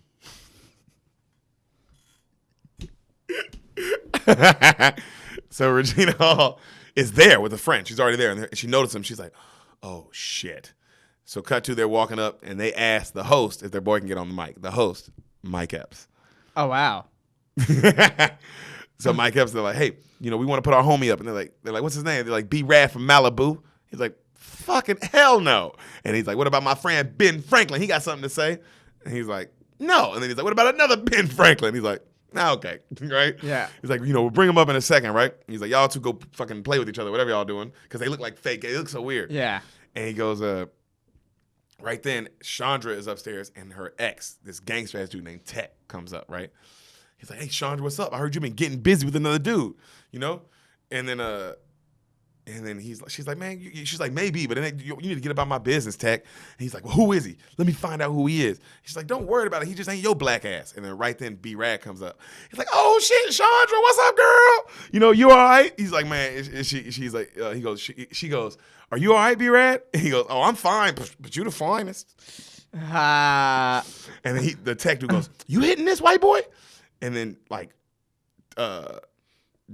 B-Rad's like, you know, oh, no, I'm not hitting that. And then she grabs Tech, like Tech grabs her, like Regina Hall. And he's like, you hitting this, huh? You hitting this white boy? He's like, hey, you shouldn't grab ladies like that. Who told you that? My mama. She said don't grab ladies like that. And I don't think your mama would like that either. Oh, you don't think my mama would like that, huh? And he grabs him by the fucking throat like hard as shit, right? He's like, huh? You gonna be in it? And she's like, yo, stop, get off him, Tech. And he lets him go. He's like, man, y'all gonna be real sorry, right? Both of y'all. And he leaves. And he's like, damn, who is that? She's like, my ex, Tech. He's strong. So Chandra, they take him, right? She takes him outside. She goes, like right by the door. She's like, you need to leave now. Get out of here. This isn't safe, and I'm not gonna have your blood on my hands anymore. Just go. And he's like, thank you. And she takes the keys, and he's about to leave. And the right thing you hear Mike Epps go, all right, we need B-Rad from Malibu. Malibu, come to the stage. B-Rad from Malibu. And he stops. And she's like, what? Leave. And he looks back, and he's like, I can't. She's like, why? Anyone can rap at the Malibu County Fair. She goes, this is my chance. This is my one shot, Chandra. I gotta take it. And he goes up, right? Yeah. So, I'm assuming this is after 8 Mile came out? I don't know.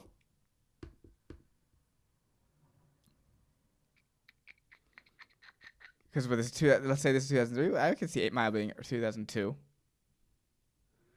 This was 2003. Yeah. Because 8 Mile was because 2002. Yeah. Yep, Okay. right after, it was the year after. So it's It kind makes of sense. making Oh, fun of of course, it's making fun of 8 Mile. That's Yeah, what it's okay. making fun of. That also, Okay. yeah, it's like no way this came out first. And 8 Mile was like, ooh, let's make a real version. Yeah. It's also I'm like, oh, that logistically makes no Yeah, sense. so his name B Rad. Like it's like it's making fun of 8 Mile. Hardcore. Yeah. So Mike Epps, he's like right then he sees a white boy walking up. He's like, hell no, you a rapper? And he grabs the mic. He's like, I may be white, but my rhymes is tight. Everybody's like, ugh, right? And then another rapper's like, man, I ain't battling this bitch. And another guy's like, man, I'll serve him. So they're like, heads or tails, cracker. And they flip it. And he's like, tails. And it's the whole arena just like gets mad. Like they get madder at him. Right. Right? So the other guy goes first. And he is also, I have to say this, terrible. It's not like 8 Mile where the other guy's like, oh, this is like good. Yeah. No, this guy is awful. Like one of his things is like, I have to be honest, his weenie's so small when he takes a leak, I bet he piss on his balls. Like that, like just Like that. stuff. Yeah, like barely rhymes. Yeah. And they're like, oh, it's terrible. And there's a Going crowd. crazy. They're loving him. The crowd loves him. That's Yeah. funny. And they're like, all right, let's see what you got. All right. He goes, all right, yeah. And he grabs the mic. Yeah, okay. When I say Mally, y'all say boo. Mally, boo! The whole crowd just boos the shit out of him. Yeah. And his ass is out because he's sagging, right? And he's like, okay, look, I may be white, but inside I'm black as night. And I'd rather fly a kite or go on a low-carb diet. No more pasta. Y'all rap fast, but I rap faster. Everybody, boo! Boo! He's like, yeah, I'm a straight figure. Boost up your boy, a hardcore nigga! He's looking around. Everybody. I'm sorry, y'all. Get him! They all they attack him. And so they crowd surf him out, and he's like, oh, shit, is this some kind of rapper initiation? And then they throw that nigga in the dumpster. And in the dumpster, he lands on only Wonder Bread. I'm not even playing. There's 50 things of Wonder Bread in the dumpster. That's a good joke. I Very don't know good. why. I don't know why, but That's a it's good great. So they get him out. I like Wonder Bread, actually. But I get what it is. It's shitty-ass bread. So they get him out, and they just roast him for a while, right? Like Tay Diggs and Anthony Anderson out the trash. And they're like, oh, by the way, your pops called, and he said he ain't paying, so we're going to have to smoke your punk ass now. And then B-Rad, he's all sad, and he's like, I don't even care no more. I got nothing to live for now. Just smoke me. And he gets in the car, and he closes the door, and Tay Diggs looks over at Anthony. He's like, dude.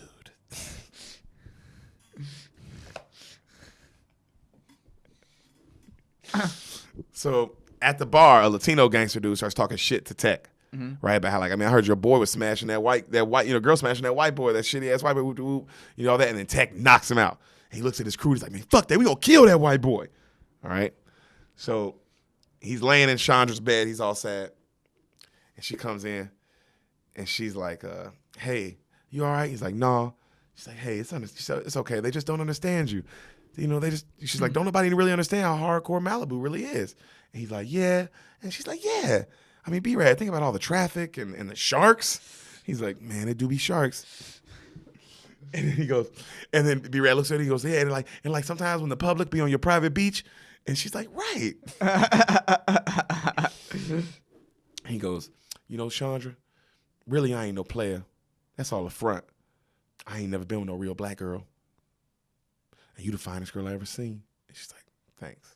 He's like, I was wondering, since they gonna kill me anyway, can I hopefully kiss you? You're so pretty. And she's like, oh, thank you. And he goes to kiss her. And they kind of smooch for a second, right? And he backs up and he's like, damn. And he just gets on top of her and pretty much tries to rape her. And she's like, get off of me. What the fuck, fool? I said you could have a snack, not the whole damn kitchen. And then he's like, my bad. My bad. He's like Johnny Bravo or some shit. I know, fucking crazy. So she tells him, she goes outside and she's like, hey, to Anthony Anderson, she's like, look, I'm done with this shit. I want my money and then y'all need to fucking leave. All right. And then they're like, no, we almost got him. He'll almost change. And she's like, have y'all considered that this actually might be the way he actually is? And they're like, man, fuck that. Either give me my money or I'm going to go in there and tell him what the real deal is. So cut to in B-Rad's room, a rat runs in the room, a big ass rat. And you hear the rat, it stands up on his 2 feet and it goes, hey, dog, down here. And it's the voice of Snoop Dogg. And B-Rad's like, whoa, Stuart Little? Negro, please. That fucking white rat ain't got shit on me. I'm Ronnie the Rizat.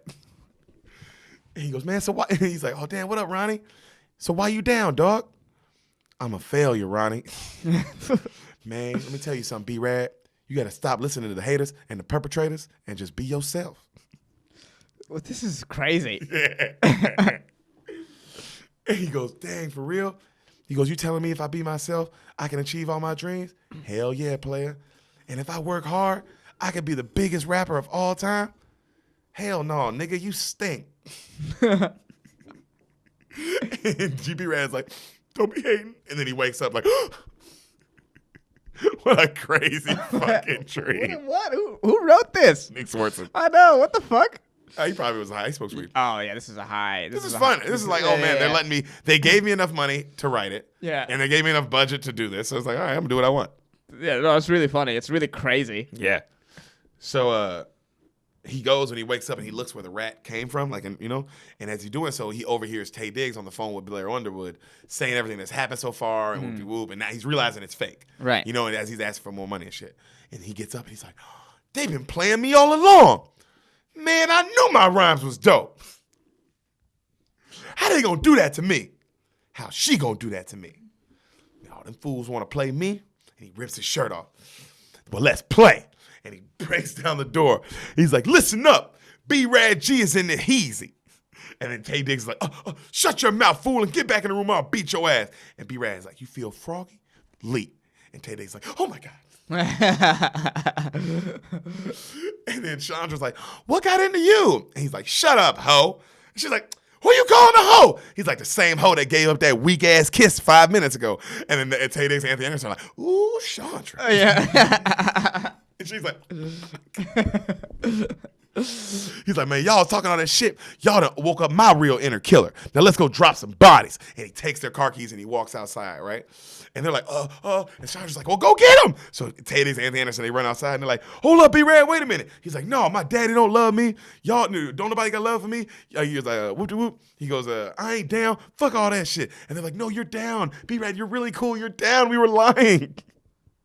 And then he goes, right as this happening, Tech and his crew come up. And they go, this is a real Jack, motherfuckers. What's up? Break your shit. And they're like, oh my God, it's a Jack. Oh my God, it's a real Jack. But B-Rad's kind of looking at it all like, it's all bullshit. Yeah. You see where this movie's going now? And they go, get out the car, white boy. And he looks at him and goes, oh, you that weak ass dude from the club.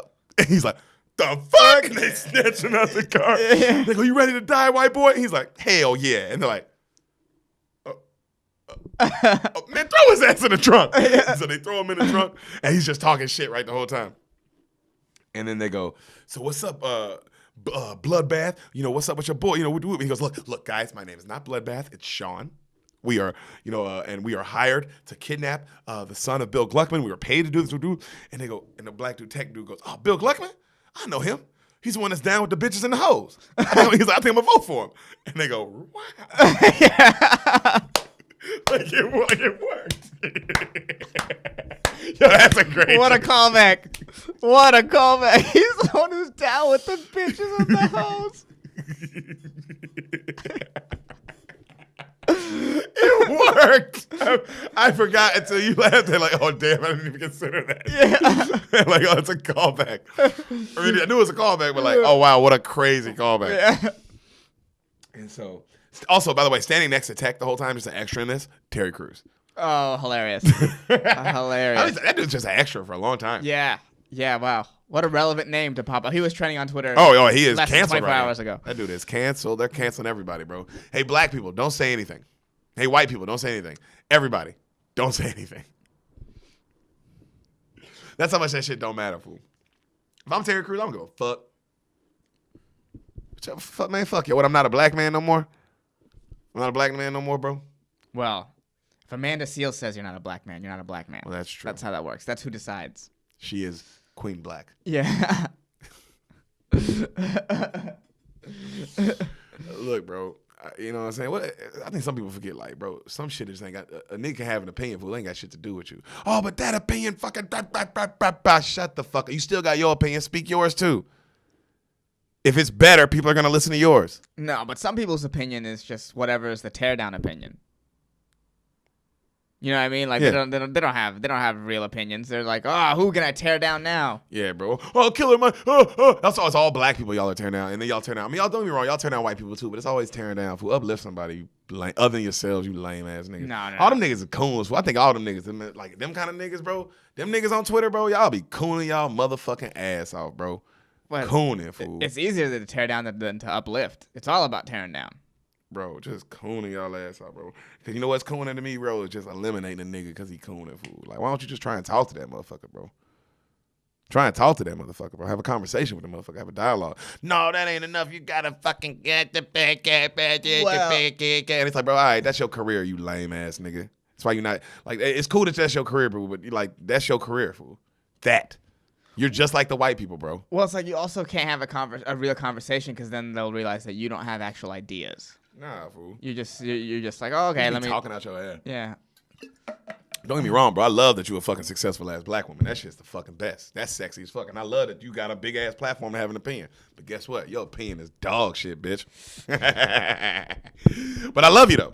That's love. That ain't even coming from a hateful. That's legit. Like, bro, I love you, fool. I'm glad you fucking winning, nigga. That shit is. We need more black women winning, fucking like you, that have their own opinion that I think is dog shit. I want more of that. You know what I'm saying? Right. It's like Chris Rock said it best, bro. When real equality is when black people can also be mediocre as fuck and make it. Thank you, Amanda Seals. God damn. That's progress, bro. We got some mediocre ass niggas making it now. And I love it, dog. I'm all for it, bro. And we need more. We need more mediocre Browns. You know the motherfucker that made that lame ass Simpson documentary? You need more of that shit. We need people that can make whack ass entertainment too. It's a good thing. You should like what nigga like what's that one Chris Rock joke, bro? That nigga say, I gotta fly to get somewhere the white man can walk to. You know what I'm saying? I'm trying to have us walk. And y'all are walking. We need more people walking, bro. So niggas like us can fly. People know the difference. Fucking trash ass fucking comedians. Can't believe y'all call yourselves comedians, fool. How you gonna be a comedian when you take anything serious? Because even this, I don't take any of this serious. Talking shit about you. I don't even give a fuck. I'm probably wrong. You still a coon. I be cooning too, nigga. Let me go put my MAGA hat on. Fuck It's around here somewhere, actually. I got two of them. Yeah. You never know what sketch you're gonna do. So. Oh man, I should have worn my This Is Red hat. Oh damn, you should. Yeah. We'll work on the next one. Mm-hmm. So right then, the white dude, the Tay Diggs, he calls the Blair Underwood guy, right? And he tells him like, "Hey, we've been kidnapped for real, whoop de whoop." And he goes, and if you and the tech dude grabs it, he's like crying and shit. Cause the tech dude grabs the phone and was like, "Man, look, you want to see tell your boy, you want to see his son alive again? I want $500,000 by midnight." Right there. So the campaign team, they're freaking out, right? And they're like, "Oh my God, we got to they're freaked out because they had the worst plan of all time, and it backfired exactly like it should." Yeah. So the campaign manager is telling the team like, "Oh my God, don't panic. I mean, look at it like this, guys. No more Brad, no more problem." And they're like, "Ooh." And then one guy goes like, "And a dead son will spike our votes." Jesus. And like, imagine Bill weeping over the casket. And they're all like, "Oh my God." And then after that, we take the fight to the streets and we blame the blacks. The fight on war, on drugs and crime. And they're all like, "Yeah." And it's exactly what I would imagine they would talk about in real life. Yeah. Jesus. That's a Candace Owens. You fucking lame. You fucking lame. I still like you though. Keep winning. All for it. All for it, bro. Keep winning. Keep making money. Keep making that money, girl. That's you. Make that money, though. You know what I'm saying? But make that money, fool. Yeah, I mean, yeah. Look when out you for see your number one. brown people be cooning, fool, how do you feel about them? When they be doing shit, and you're just like, okay. I mean, you get it. Yeah. I get it. I mean, I get why the Apu documentary got made. I think it's awful. I mean, just on that documentary alone, because I say it all the time. It's like, so you're complaining how Indian people are represented in media, right? Fair, I guess. We have like the motherfucking Cal Penn guy had to change his name. Right? Shit happens. Shit happens. It's and bad. It's real. It's bad. It sucks. It sucks. right? It's fucking racist. But you are given the opportunity to be a brown man in media, to create something of your own, and then all you do is complain. Use that platform to complain. Create some shit. You know what Rami did? Rami went out and won a Golden Globe. Why? Because he didn't complain. He did some shit. Aziz made some shit. Yeah, they did some shit. Make some dope brown shit, bro. Yeah. Show us dope brown shit. Do it, dude. Just do it. Don't complain about what's been done. What's been done is done. Also, Apu ain't that bad. What's bad about Apu? Okay, he has an accent. He's not cool. But what is he? He's white. Huh? Okay. What's the? He's played by a white guy. But even if he was played by a brown guy, you'd be like, the caricature. It's like, oh, it's a caricature. It's not. Indian people are. And yeah, I guess he's not cool. He's not what? James Bond. Yeah. He has a weird accent. But you know what else he is? He's a family man. He's a business owner. He's a nice guy. It's like, that's really what is wrong with our representation. That we're hardworking, nice family people. Is that what you care about? Nah, man. You're just mad you didn't get fucking enough white girls in high school. It's okay. Yeah. Also, bro, it's okay. That doesn't sound like that big of a struggle. Yeah. That the Indian dude was on The Simpsons. It's like, that's it? That's the big fucking war? Why don't you should, make a documentary about why y'all niggas got to change y'all name to get some shit. At least make it be interesting. Nigga, I don't give a fuck about Apu on The Simpsons. And now what? Now nobody plays Apu. And now Apu is just gone. It's gone from The Simpsons. Way to go. Yeah, way to erase, bro. Again, it's easier to destroy than uplift. It's so much easier to be like, Apu, than create some shit with some of your brown friends and try to get them on. Because then you have to write something. Yep. Quit Conan. That shit make them niggas mad, bro. Yeah. Oh, because that's what they're so anti. Yeah. They're so like, quit cooning, y'all coon ass niggas. That's why y'all worry about it all the time. Yeah. They're so mad about people cooning, yet they're painting white stripes on their face. All they're doing it. Fucking losers. Ooh, man. Golly, they suck. So, but I still love y'all. Remember that shit. I fucking love y'all. So your daddy, they tell like, oh, I'm sorry. So, the war on drugs, blah, blah, blah. Yeah. So they're celebrating and they call Tech back and they go, we don't make deals with criminals. So do what you have to do. And they hang up on him. And then Tech is like, damn, that was cold. And he looks at him and he goes, hey, white boy, so your daddy ain't paying. He's like, man, tell me something I don't know. And they go, Tech's like, what'd you say? Man, you heard me, you moist ass bitch. And Tech holds the gun up to his face. He's like, do it. Do it. And he grabs the gun. He's like, I'll do it myself if you don't do it. And Tech's like, man, what the fuck? And then right then, remember the Mexican gang that he punched out earlier? Yeah. They pull up and they start shooting at all of them. And B-Raz just standing there and everybody else gets down. And he's just like, man, what is this shit? Looking at him. And they're like, get down, fool. Get your ass down. And they yank him down, right? And he's looking at him. He's like, man, y'all take this shit real seriously, don't y'all? And then Terry Crews is like, man, we can't move. They too strapped. And then B-Rad's like, we can't move. They're too strapped. He go, man, give me that gat. And he grabs his gun and he just stands up and he gets on top of the car. And the Mexicans are looking at him. And he's like, oh, y'all want to play? Well, let's play, huh? And he starts shooting like crazy. And they're like, and people are down. And he stops and he goes, I'm Malibu's Most Wanted. King Kong ain't got nothing on me. And all the Mexican dudes drive off, right? And he steps down the car all cool and shit. And the Tech guy is like, holy shit. He's like, man, where you learn that? Grand Theft Auto 3. Damn, dog, can I borrow it? Yeah, you got PS3? No, I got Gamecast. Jamie Kennedy's like, well, I mean, there's GameCube and then there's Dreamcast. So he goes, man, I said I had Gamecast. Damn, bro, I can't afford shit. All right, my bad, dog, my bad. So Cutterly takes B-Rad to like a party, right? Mm-hmm. And everybody's loving on him and shit and like, celebrating him. And they go, B-Rad, we gotta have a serious moment. And they give him a real gun. And they go, welcome to the nines.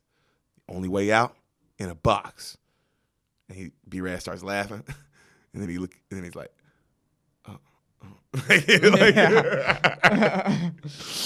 So Regina Hall, she's watching on the news, and you see footage. They're like showing video footage of a gang violence shootout that happened today that was caught on a security camera, and their leader, a white Kong, he calls himself, So got to this B-Rad's crew watching from the mall. You see his parents, and they're all watching, and then they show B-Rad shooting, and everybody's like, oh, shit. So cut to his friends. They look at each other like, yo, this is what we get. We got to go save B-Rad. We go jack our moms. We take all their mom and dads are their biggest gats, and then we go help them. We meet back up here. They're like, all right, so they go. So Bill Gluckman obviously comes down to talk to his team. He's like, what the hell's going on? We got to go, let's go get my son. I can't believe he's in this. And they go, Bill, what are you talking about? You have to get to some rest. You have a debate tomorrow. Shove that debate up your ass. What are you talking about? I'm not losing my son. And they go, Bill, just think outside the box. Think outside the box. We can spin this and make it a positive. If anything happens to Brad, it'll be good for us. He's like, what the hell are you talking about? He's like, I'm trying to win, Bill. He's like, well, I'm his father. And then Billy Underwood's like, since when? And he's like, since now. Damn. It's a real moment. Yeah, even Sam said this. Oh, that got good. Yeah. That's a good line. Yeah. And then he goes, you're fired. And the guy's like, what? And then Bill Gluckman storms off, right? And then he goes to his Hummer, and he's like on stars his son's car location, and he goes to it, right? His friends gather. OnStar. Yeah, right? Wow. Forgot about it too. Yeah. That's in Horrible Bosses too, right? That's what saves him? Mm-hmm. OnStar. OnStar. Wow. So his friends gather, and the girl, she has like a full fucking metal shield on. Mm-hmm. And they go, what'd you bring? And she's like, I got this. And it's her dad's harpoon. She's like, I got it off the yacht. And they go, what you got? And then Nick Swartz is like, chill. And he pulls out a gigantic musket out of his car. And they all start laughing at him. They go, well, Haji, what you got then? He goes, oh, not much. And then he just pulls out a rocket launcher. Yeah. And they go, where'd you get this? Christmas present from my Uncle Lamont. And so they get his location on OnStar. They go for him too, right? So at the party, Terry Crews is dancing his buff ass off. That dude's always dancing with his shirt off. In every movie he's in. If I looked like him, I would too. He looks funny when he dances. It is funny. So Tech tells the two bald black girls, like these two bald black girls, to go hook up with B-Rad, right? So everybody starts cheering for him. Right as he takes him to the room. Right then Chandra shows up, and she's like, where's B-Rad? And they point, and he goes into the bed, and like he's in the bed with the girls already, and she busts in. She's like, hey. And she goes, oh, I guess I ain't good enough for you. And the girl's like, what's this? And she goes, nothing. Just this no good deadbeat weak white boy won't take care of his little Malik. And then B-Rad's like, what you say? And the girls are like, oh. And she's like, or Taquisha. He goes, Taquisha? He goes, or the little Nahoje. And he goes, nah, what? And the girl's like, ooh, that's trifling. And then they get away. They like leave the room, right? Yeah. He goes, man, why you being a hater? And she goes, I'm saving your white ass. Come on. He goes, man, forget all that. I'm I-9 now. She goes, what? And he goes, peek my tat. And he lifts up his stomach, and it says, like, I-9 for life. He goes, besides, I know this is all fake anyway. And then she goes, what? He goes, why you? And he's like, man, forget all that, but why you play me? She's like, oh, look, I needed the money. He goes, why'd you need money? And she looks at him, she goes, not all of us are rich, you idiot. He goes, oh. Yeah. He goes, well, this is all real. She's like, yes, this is all real. You have to get out of here. He goes, okay, well, if this is real, that means this gat is real. And since my foot is real, that means this should really hurt. Bam! I just shot my foot. Ah, it's real! It's real! It hurts! Oh my God, it hurts! I shot my foot! She gets down. She's like, help. She's like, stop. I'm trying to help you. And she's trying to help him. Tech busts in. He's like, what's all the screaming? And it looks like she's giving him a blowjob because he's like, like that. Yeah. You know? And he's like, man, what the fuck's going on here, Chandra? And then she goes, hey, Tech, calm down. This isn't what it looks like. He goes, Chandra, that was my line to you. And it's always what it looked like. And he goes, and it was always what it looked like.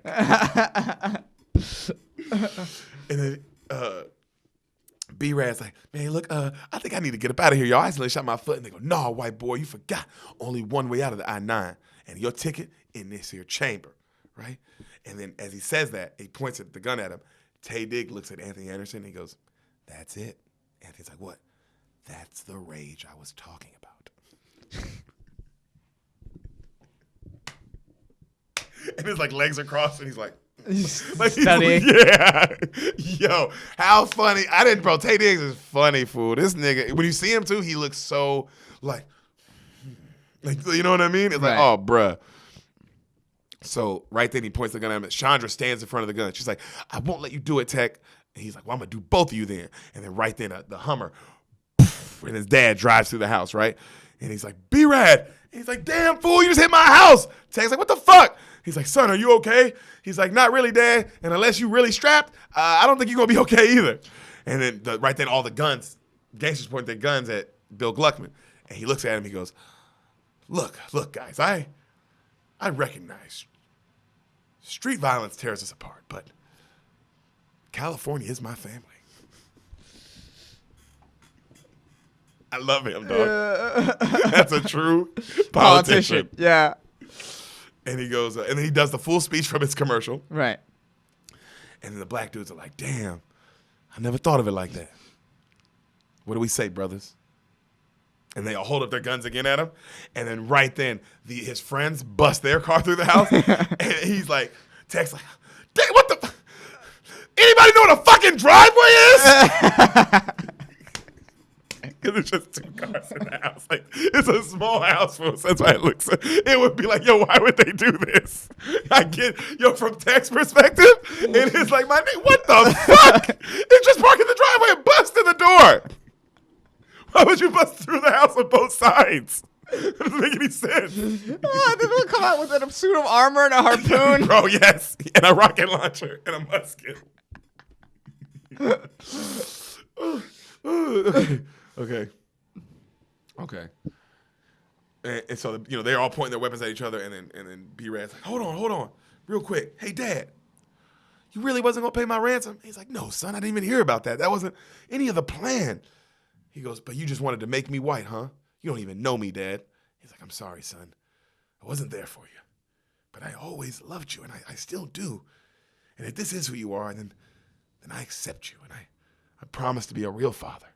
B-Rad's like, talk is cheap. Well, I'm here, ain't I, son? All right, Pops, we cool. And they dap. Much love, son. And they hug, and then they show the gangsters, and all the gangsters like, Terry Crews like, man, I wish I could talk to my Pops like that. And then another gangster goes, man, get your emotional big gangster ass together. All right? Let's smoke these fools. And then right there, B-Rad goes, hold on, Tech. Let me just say one more thing. What's up with all this fighting? We should stop hating, start uniting. And he's like, stop. You say one more line, I'll fucking smoke myself. Yeah. Okay. He goes, and then B-Rad's like, okay, no more rhyming. But all these gats, they gotta go. And he starts lowering everybody's gats. No more gats. And the dad's like, B-Rad is right. And then Nick Swartz is like, B-Rad is right. All this hating is whack. And he throws down his musket, and that bitch goes off. And it shoots the harpoon girl in the chest. Boom! And she flies back. She shoots the harpoon. That shit shoots fucking Jamie Kennedy in the butt. Ah! He knocks Haji's rocket launcher out of his hand. That bitch, it shoots into the oven. Everybody's like, run! They all sprint out the house.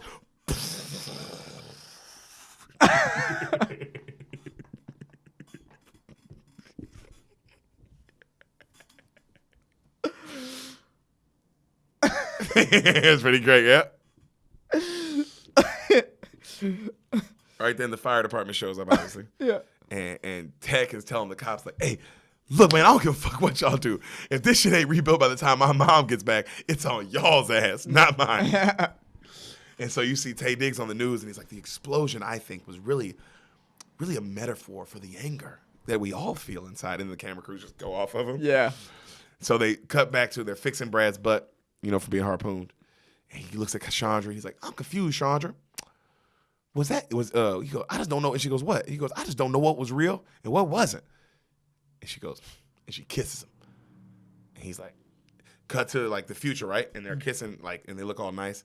And then he's trying to like get real into it. And she's like, stop. He goes, my bad. And then right then Chandra uses the big scissors and cuts open the ribbon for her opening her salon business, right? And everybody's clapping, right? And then she's like, and he looks at her and goes, Chandra, I just want to thank you. You're the only one who accepted me for me. I mean, you also kidnapped me and carjacked me and tried to turn me white and all, but I can let that go. And then he lifts her up in the air and she's like, ooh, my white Kong. And they walk off.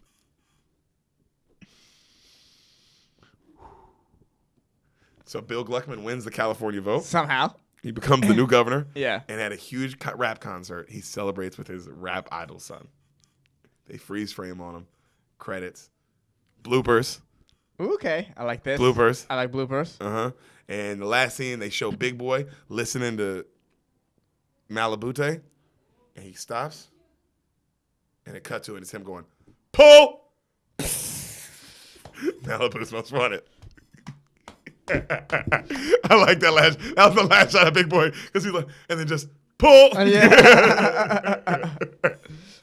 What'd you think, buddy? Oh man, I can't wait to watch this. Yeah. Sounds fun as hell. Oh man, it's a fun one.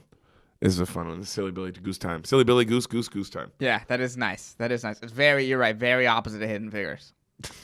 Very opposite of Hidden Figures, but also the same in the fact of in the sense that a different race tries to overcome a power struggle.